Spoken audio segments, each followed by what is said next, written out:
Hi friends, welcome to Kannada ಮಾರ stories. ಬಂದಂಥವರೆಲ್ಲ ನನಗೆ ತುಂಬ ಗೌರವ ಮರ್ಯಾದೆ ಕೊಡ್ತಾ ಇದ್ರು. ಆದರೆ ಅವರಿಗೆ ಯಾರಿಗೂ ಗೊತ್ತಿಲ್ಲ ನಾನು ಈ ದಿನ ಅವರನ್ನು ಇಲ್ಲಿ ಯಾಕೆ ಕರೆಸಿದ್ದೀನಿ ಅಂತ.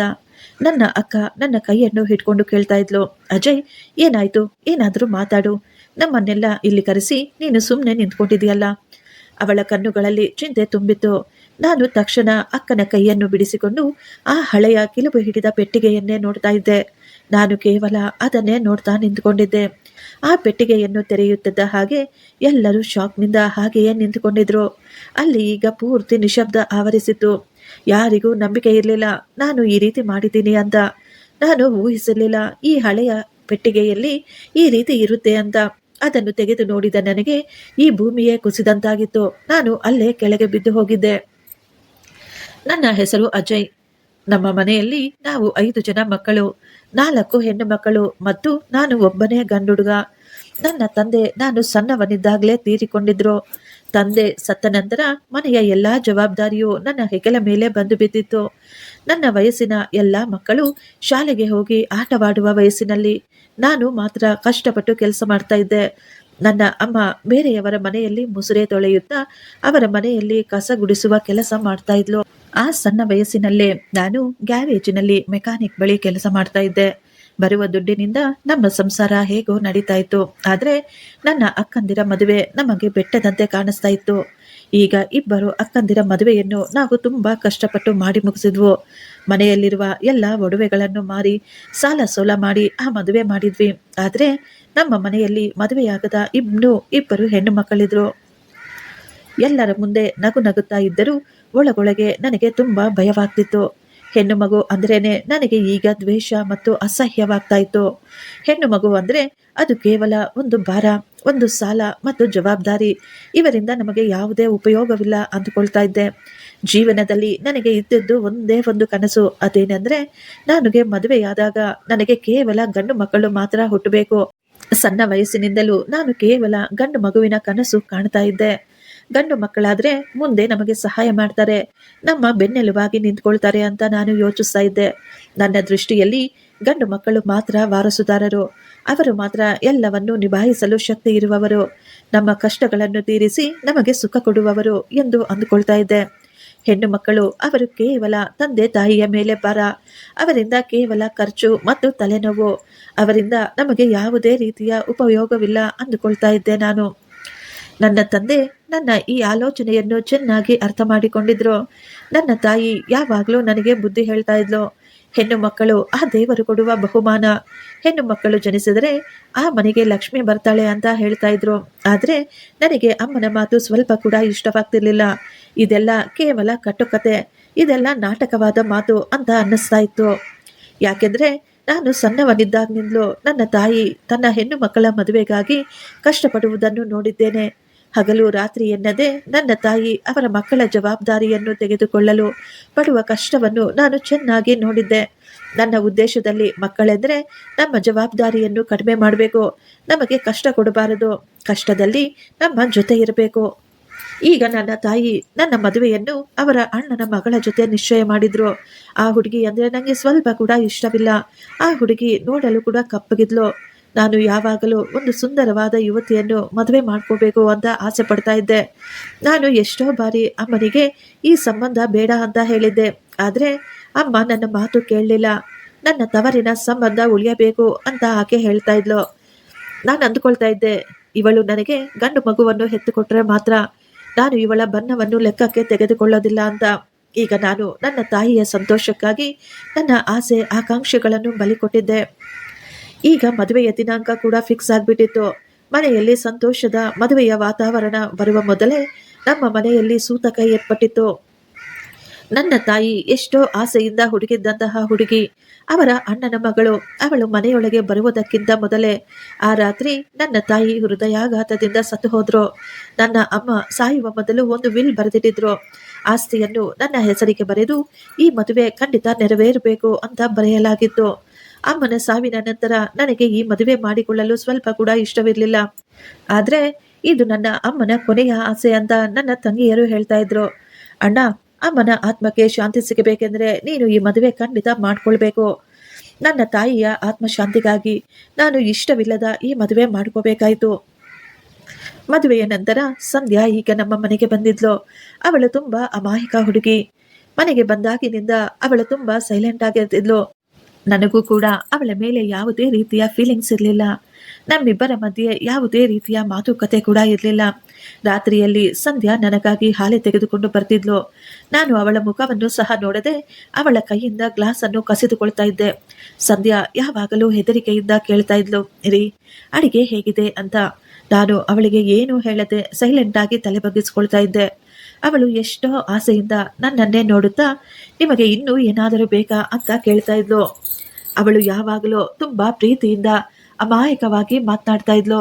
ಆದ್ರೆ ನಾನು ಯಾವಾಗಲೂ ಸಿಡುಕಿನಿಂದ ಅವಳಿಗೆ ಉತ್ತರ ಕೊಡ್ತಾ ಇದ್ದೆ. ನನಗೆ ಅವಳ ಜೊತೆ ಮಾತನಾಡಲು ಸ್ವಲ್ಪ ಕೂಡ ಇಷ್ಟ ಇರ್ತಾ ಇರಲಿಲ್ಲ. ಅವಳು ಕೇವಲ ನನ್ನ ತಾಯಿಯ ಇಷ್ಟವಾಗಿದ್ಲು ಅಷ್ಟೇ. ಅವಳು ನನ್ನ ಇಷ್ಟವಾಗಿರ್ಲಿಲ್ಲ.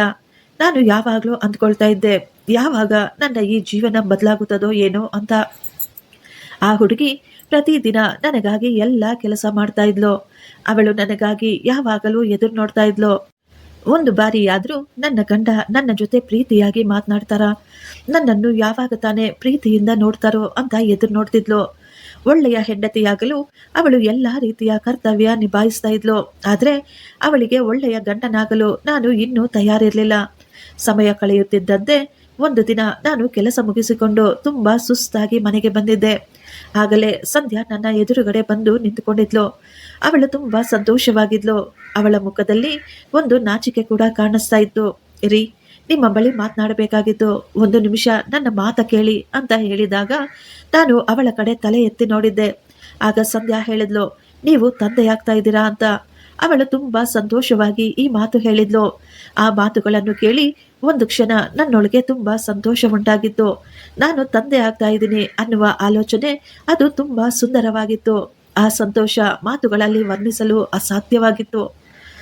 ಆದ್ರೆ ನನ್ನ ಮನಸ್ಸಿನಲ್ಲಿ ಈಗ ಅದೇ ಹಳೆಯ ಆಲೋಚನೆಗಳು ಬರ್ತಾ ಇದ್ವು.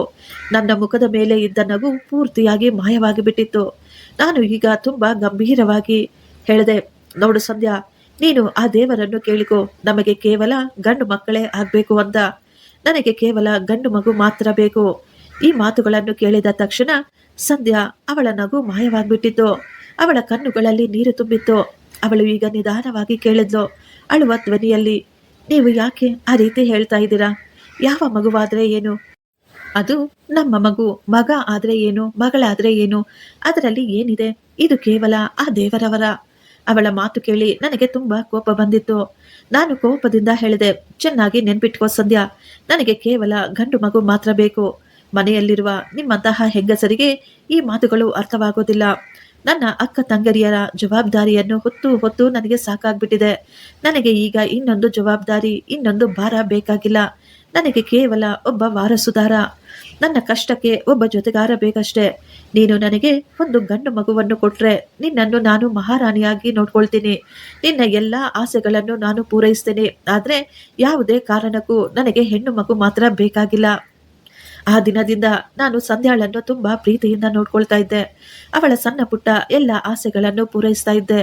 ನಾನು ಪ್ರತಿದಿನ ಅವಳಿಗಾಗಿ ಹಣ್ಣುಗಳನ್ನು, ತರಕಾರಿಗಳನ್ನು, ಹಾಲನ್ನು ತೆಗೆದುಕೊಂಡು ಬಂದು ಕೊಡ್ತಾ ಇದ್ದೆ. ಆದ್ರೆ ಪ್ರತಿ ಬಾರಿಯೂ ನಾನು ಅವಳಿಗೆ ಎಚ್ಚರಿಸ್ತಾ ಇದ್ದೆ, ನನಗೆ ಕೇವಲ ಮಗ ಮಾತ್ರ ಬೇಕು ಅಂತ. ನಾನು ನನ್ನ ಹೆಂಡತಿಗೆ ಹೇಳ್ತಾ ಇರ್ತೀನಿ, ಗಂಡು ಮಗು ಬೆಳ್ಳಗೆ ಆರೋಗ್ಯವಂತನಾಗಿ ಬುದ್ಧಿವಂತನಾಗಿ ಇರಬೇಕೆಂದು ನಾನು ಈ ಎಲ್ಲವನ್ನೂ ಮಾಡ್ತಾ ಇದ್ದೀನಿ ಅಂತ. ಪ್ರತಿ ಮಾತಿನ ಕೊನೆಯಲ್ಲಿ ನನ್ನ ಮಗನಿಗಾಗಿ ಇದನ್ನು ಮಾಡ್ತಾ ಇದ್ದಾನೆ ಅಂತ ಹೇಳ್ತಾ ಇದ್ದೆ. ಸಂಧ್ಯಾ ಸೈಲೆಂಟ್ ಆಗಿ ನನ್ನ ಮಾತುಗಳನ್ನ ಕೇಳಿಸ್ಕೊಳ್ತಾ ಇದ್ಲು. ಆದ್ರೆ ಅವಳ ಮುಖದಲ್ಲಿ ಒಂದು ಭಯ ಮತ್ತು ಬೇಸರ ಕಾಣಿಸ್ತಾ ಇತ್ತು. ಅವಳಿಗೆ ಈಗ ಅರ್ಥವಾಗಿತ್ತು, ನನ್ನ ಪ್ರೀತಿ ಅವಳಿಗಾಗಿ ಅಲ್ಲ, ಅವಳ ಹೊಟ್ಟೆಯಲ್ಲಿ ಬೆಳೆಯುತ್ತಿರುವ ನನ್ನ ವಾರಸುದಾರನಿಗಾಗಿ ಅಂತ. ಒಂದು ದಿನ ನನಗೆ ನನ್ನ ಚಿಕ್ಕಪ್ಪನ ಮಗ ಫೋನ್ ಮಾಡಿದ್ದ. ಅವನು ತುಂಬಾ ಸಂತೋಷವಾಗಿ ನನ್ನ ಹತ್ರ ಮಾತನಾಡ್ತಿದ್ದ. ಅಜಯ್, ನಿನಗೆ ಒಂದು ಗುಡ್ ನ್ಯೂಸ್ ಹೇಳಬೇಕಿತ್ತು. ನಾನು ಸಂತೋಷವಾಗಿ ಕೇಳಿದೆ, ಏನದು, ಬೇಗ ಹೇಳು. ಆಗ ರಘು ಹೇಳಿದ, ಅಜಯ್, ನೀನು ಎಷ್ಟೋ ವರ್ಷಗಳಿಂದ ಎದುರು ನೋಡುತ್ತಿರುವ ಕೆಲಸ ಈಗ ನಿನಗೆ ಸಿಕ್ಕಿದೆ. ನಿನ್ನ ವೀಸಾ ಅಪ್ರೂವ್ ಆಗಿದೆ. ನಿನಗೆ ಸೌದಿಯಲ್ಲಿ ಕೆಲಸ ಕನ್ಫರ್ಮ್ ಆಗಿದೆ ಅಂತ. ಆ ಮಾತುಗಳನ್ನು ಕೇಳಿ ನನಗೆ ತುಂಬಾ ಸಂತೋಷವಾಯಿತು. ಈ ಮಾತುಗಳು ನನ್ನ ಜೀವನವನ್ನೇ ಬದಲಾಯಿಸಿದ ಮಾತುಗಳಾಗಿದ್ವು. ಯಾವಾಗನಿಂದಲೋ ನಾನು ಕಂಡ ಆ ಕನಸು, ಆ ಭಗವಂತನಲ್ಲಿ ನಾನು ಕೇಳಿಕೊಂಡ ಪ್ರಾರ್ಥನೆ ಈ ದಿನ ಅದು ನೆರವೇರಿತ್ತು. ನಾನು ತಕ್ಷಣ ಓಡಿ ಬಂದು ಸಂಧ್ಯಾಳನ್ನು ಎತ್ತಿಕೊಂಡು ತುಂಬಾ ಸಂತೋಷವಾಗಿ ಹೇಳಿದೆ, ಸಂಧ್ಯಾ, ನಾನು ಸೌದಿಗೆ ಹೋಗುವುದಕ್ಕೆ ನನಗೆ ವೀಸಾ ಬಂದಿದೆ. ಇನ್ನು ಮೇಲೆ ನಾವು ಕೋಟೀಶ್ವರರಾಗ್ಬಿಡ್ತೀವಿ. ನಮಗೆ ಇನ್ನು ಜೀವನದಲ್ಲಿ ಯಾವುದೇ ಕಷ್ಟ ಇರೋದಿಲ್ಲ ಅಂತ. ನಾನು ಈಗ ಸಂಧ್ಯಾ ಹೊಟ್ಟೆಯ ಮೇಲೆ ಕೈ ಇಟ್ಟು, ಮಗ, ನೀನು ಇನ್ನೂ ಬಂದೇ ಇಲ್ಲ. ಆದರೆ ನಿನ್ನ ಅಮ್ಮನ ಹೊಟ್ಟೆಯಲ್ಲಿ ನೀನು ಹೆಜ್ಜೆ ಇಟ್ಟ ತಕ್ಷಣ ನನ್ನ ಜೀವನವೇ ಬದಲಾಗಿ ಹೋಯಿತು. ನೀನು ನನ್ನ ಪಾಲಿನ ಅದೃಷ್ಟ. ನಾನು ಎಷ್ಟೋ ಸಂತೋಷವಾಗಿ ಈ ಮಾತುಗಳನ್ನ ಹೇಳ್ತಾ ಇದ್ದೆ. ನನ್ನ ಸಂತೋಷಕ್ಕೆ ಯಾವ ಹದ್ದುಗಳಿರಲಿಲ್ಲ. ಆದರೆ ಸಂಧ್ಯಾ, ಅವಳ ಕಣ್ಣುಗಳಲ್ಲಿ ಸಂತೋಷಕ್ಕಿಂತ ಹೆಚ್ಚಾಗಿ ಭಯವೇ ಕಾಣಿಸ್ತಾ ಇತ್ತು. ಈಗ ವಿದೇಶಕ್ಕೆ ಹೋಗಲು ಎಲ್ಲ ತಯಾರಿಗಳನ್ನು ಮಾಡಿಕೊಂಡಿದ್ದೆ. ವೀಸಾ, ಪಾಸ್ಪೋರ್ಟ್ ಎಲ್ಲವೂ ರೆಡಿಯಾಗುವಷ್ಟರಲ್ಲಿ 3 ತಿಂಗಳು ಕಳೆದು ಹೋಗಿತ್ತು. ಈ 3 ತಿಂಗಳು ಸಂಧ್ಯಾ ಜೀವನದ ಅತಿ ಸುಂದರವಾದ ದಿನಗಳಾಗಿದ್ವು. ನಾನು ಈಗ ಸಂಧ್ಯಾಳ ಜೊತೆ ತುಂಬಾ ಸುಂದರವಾದ ಕ್ಷಣಗಳನ್ನು ಕಳೀತಾ ಇದ್ದೆ. ನಾನು ಅವಳನ್ನು ತುಂಬಾ ಪ್ರೀತಿಯಿಂದ ನೋಡ್ಕೊಳ್ತಾ ಇದ್ದೆ. ಪ್ರತಿದಿನ ನಾನು ಕೆಲಸ ಮುಗಿಸಿಕೊಂಡು ಬೇಗ ಮನೆಗೆ ಬಂದ್ಬಿಡ್ತಿದ್ದೆ. ಪ್ರತಿದಿನ ಬರುವಾಗ ಸಂಧ್ಯಾಗೆ ಇಷ್ಟವಾದ ವಸ್ತುಗಳನ್ನು ಕೂಡ ತೆಗೆದುಕೊಂಡು ಬರ್ತಿದ್ದೆ. ಅವಳ ಜೊತೆ ಹೆಚ್ಚಿನ ಸಮಯ ಕಳೀತಾ ಇದ್ದೆ. ಒಂದು ದಿನ ನಾನು ಹಾಲನ್ನು ಬಿಸಿ ಮಾಡಿಕೊಂಡು ನನ್ನ ಹೆಂಡತಿಗಾಗಿ ರೂಮ್ಗೆ ತೆಗೆದುಕೊಂಡು ಬಂದೆ. ಸಂಧ್ಯಾ ಆಗ ಭಗವದ್ಗೀತೆ ಓದ್ತಾ ಕುಳಿತುಕೊಂಡಿದ್ಲು. ಅವಳು ತುಂಬಾ ದೈವಭಕ್ತಿ. ನನ್ನನ್ನು ನೋಡಿ ಅವಳು ತುಂಬಾ ಶಾಂತವಾದ ಸುಂದರವಾದ ನಗುವೊಂದು ಅವಳ ಮುಖದಲ್ಲಿ ಮೂಡಿ ಬಂದಿದ್ದು. ನೀವು ಬಂದುಬಿಟ್ರಾ? ಇವತ್ತು ತುಂಬಾ ಬೇಗ ಬಂದಿದ್ದೀರಾ ಅಂತ ಕೇಳಿದ್ಲು. ಹೌದು ಸಂಧ್ಯಾ, ನನಗೆ ಕೆಲಸದ ಮೇಲೆ ಹೋಗಲು ಮನಸ್ಸಾಗ್ಲಿಲ್ಲ. ನಿನ್ನ ಜೊತೆ ಸಮಯ ಕಳೆಯೋಣವೆಂದು ಬೇಗ ಬಂದ್ಬಿಟ್ಟೆ. ನಾನು ಕೇಸರಿ ಕಲಿಸಿದ ಹಾಲನ್ನು ಸಂಧ್ಯಾಗೆ ಕೊಡುತ್ತಾ, ಇದನ್ನು ಕೊಡಿ, ನನ್ನ ಮಗನಿಗೆ ತುಂಬಾ ಶಕ್ತಿ ಬರುತ್ತದೆ. ಅವನು ಬೆಳ್ಳಗೆ ಹುಟ್ಟುತ್ತಾನೆ. ಇನ್ನು ಸ್ವಲ್ಪ ದಿನದಲ್ಲಿ ನಾನು ಹೊರಟೋಗ್ತೇನೆ. ನಾನು ವಿದೇಶದಲ್ಲಿ ಇರಬೇಕಾದ್ರೆ ನೀನೇ ನನ್ನ ಮಗನ ಜವಾಬ್ದಾರಿ ತಗೋಬೇಕು. ಅವನನ್ನು ತುಂಬಾ ಗಮನವಿಟ್ಟು ನೋಡ್ಕೋಬೇಕು. ಸಂಧ್ಯಾ ಈಗ ನನ್ನನ್ನೇ ನೋಡ್ತಾ ಇದ್ಲು. ಸ್ವಲ್ಪ ಸಮಯದ ನಂತರ ಅವಳು ನಿಧಾನವಾಗಿ ಹೇಳ್ತಾಳೆ, ಒಂದು ವೇಳೆ ನಮಗೆ ಮಗ ಜನಿಸದೆ ಮಗಳು ಹುಟ್ಟಿದ್ರೆ ನೀವು ನಮ್ಮ ಮಗುವನ್ನು ಪ್ರೀತಿಸೋದಿಲ್ವಾ? ಸಂಧ್ಯಾಳ ಆ ಮಾತುಗಳು ನನ್ನ ಆಸೆಯನ್ನು, ನನ್ನ ಹೃದಯವನ್ನು ಛಿದ್ರ ಛಿದ್ರ ಮಾಡಿಬಿಟ್ಟಿದ್ವು. ನನಗೆ ತುಂಬಾ ಕೋಪ ಬಂದಿತ್ತು. ನಾನು ಕೋಪವಾಗಿ ಹೇಳಿದೆ, ನೀನು ಆ ರೀತಿ ಹೇಗೆ ತಾನೇ ಯೋಚಿಸಲು ಸಾಧ್ಯ? ನೀನು ಆ ರೀತಿಯ ಮಾತುಗಳನ್ನು ಮಾತಾಡಬೇಡ. ಆ ರೀತಿ ಏನೂ ಆಗೋದಿಲ್ಲ. ನನ್ನ ಮನಸ್ಸು ಹೇಳ್ತಾ ಇದೆ, ನಮಗೆ ಖಂಡಿತ ಗಂಡು ಮಗು ಜನಿಸ್ತಾನೆ. ನಾನು ಎಷ್ಟೋ ವರ್ಷಗಳಿಂದ ಆ ದೇವರನ್ನು ಕೇಳ್ಕೊಳ್ತಾ ಇದ್ದೀನಿ. ಆ ದೇವರು ನನಗೆ ಖಂಡಿತ ಅನ್ಯಾಯ ಮಾಡೋದಿಲ್ಲ. ನಾನು ಊರಿಗೆ ಹೋಗುವ ದಿನಾಂಕ ಹತ್ತಿರ ಬಂದುಬಿಟ್ಟಿತ್ತು. ಸಂಧ್ಯಾಳ ಮಾತು ಕೇಳಿದಾಗಿಂದ ನನಗೆ ಏನೋ ಒಂದು ರೀತಿಯ ಆತಂಕ ಶುರುವಾಗ್ಬಿಟ್ಟಿತ್ತು. ನನ್ನ ಮನಸ್ಸಿಗೆ ನಾನು ಅರ್ಥ ಮಾಡಿಸಲು ತುಂಬಾ ಪ್ರಯತ್ನ ಪಡ್ತಾ ಇದ್ದೆ. ನಾನು ಅಂದುಕೊಂಡ ಹಾಗೆಯೇ ನಡೆಯುತ್ತದೆ ಎಂದುಕೊಳ್ತಾ ಇದ್ದೆ. ಆದ್ರೆ ಆ ರಾತ್ರಿ ನಾನು ಸಂಧ್ಯಾಗೆ ಹೇಳಿದೆ, ಸಂಧ್ಯಾ, ನಾಳೆ ಬೆಳಿಗ್ಗೆನೆ ನಾವು ಡಾಕ್ಟರ್ ಬಳಿ ಚೆಕಪ್ ಮಾಡಿಸ್ಕೊಳ್ಳೋದಕ್ಕೆ ಹೋಗೋಣ. ಒಂದು ಸ್ಕ್ಯಾನಿಂಗ್ ಮಾಡಿಸಿಕೊಳ್ಳೋಣ ಅಂತ. ಊರಿಗೆ ಹೋಗುವ ಮೊದಲು ಒಂದು ಸಾರಿ ನನ್ನ ಮಗುವನ್ನು ನಾನು ನೋಡ್ಕೋಬೇಕು. ನನ್ನ ಮನಸ್ಸಿಗೆ ಎಷ್ಟೋ ಸಮಾಧಾನವಾಗುತ್ತದೆ ಅಂತ ಹೇಳಿದಾಗ ಸಂಧ್ಯಾಗೆ ಸ್ವಲ್ಪ ಗಾಬರಿಯಾಗಿತ್ತು. ನೀವು ಯಾಕೆ ಆ ರೀತಿ ಹೇಳ್ತಾ ಇದ್ದೀರಾ? ಏನಾಯ್ತು ನಿಮಗೆ ಅಂತ ಕೇಳಿದ್ಲು. ನಾನು ಸಂಧ್ಯಾಳ ಕೈಯನ್ನು ಹಿಡಿದುಕೊಂಡು, ನನಗೆ ಏನೂ ಆಗಿಲ್ಲ, ಎಲ್ಲ ಸರಿಯಾಗಿಯೇ ಇದೆ. ಊರಿಗೆ ಹೋಗುವ ಮೊದಲು ನನ್ನ ಮಗನನ್ನು ಒಂದು ಸಾರಿ ನೋಡಿ ಹೋದ್ರೆ ನನಗೆ ತುಂಬಾ ನೆಮ್ಮದಿಯಾಗಿರುತ್ತೆ ಅಷ್ಟೇ ಅಂತ ಹೇಳಿ ಮಾರನೆಯ ದಿನ ಸಂಧ್ಯಾಳನ್ನು ಡಾಕ್ಟರ್ ಬಳಿ ಕರೆದುಕೊಂಡು ಹೋಗಲು ರೆಡಿಯಾಗಿದ್ವಿ. ನಾವಿಬ್ಬರು ಆಸ್ಪತ್ರೆಗೆ ಹೋಗಿ ಅಲ್ಲಿ ಕುಳಿತುಕೊಂಡಿದ್ವಿ. ನನಗೆ ತುಂಬಾ ಗಾಬರಿಯಾಗ್ತಾ ಇತ್ತು. ಸ್ವಲ್ಪ ಸಮಯದ ನಂತರ ಡಾಕ್ಟರ್ ಸಂಧ್ಯಾಗೆ ಸ್ಕ್ಯಾನಿಂಗ್ ಮಾಡೋದಕ್ಕೆ ಶುರು ಮಾಡ್ತಾರೆ. ನಾನು ಅಲ್ಲೇ ಕುಳಿತುಕೊಂಡು ಸ್ಕ್ರೀನ್ ಮೇಲೆ ನನ್ನ ಮಗುವನ್ನು ನೋಡಲು ಪ್ರಯತ್ನ ಪಡ್ತಾ ಇದ್ದೆ.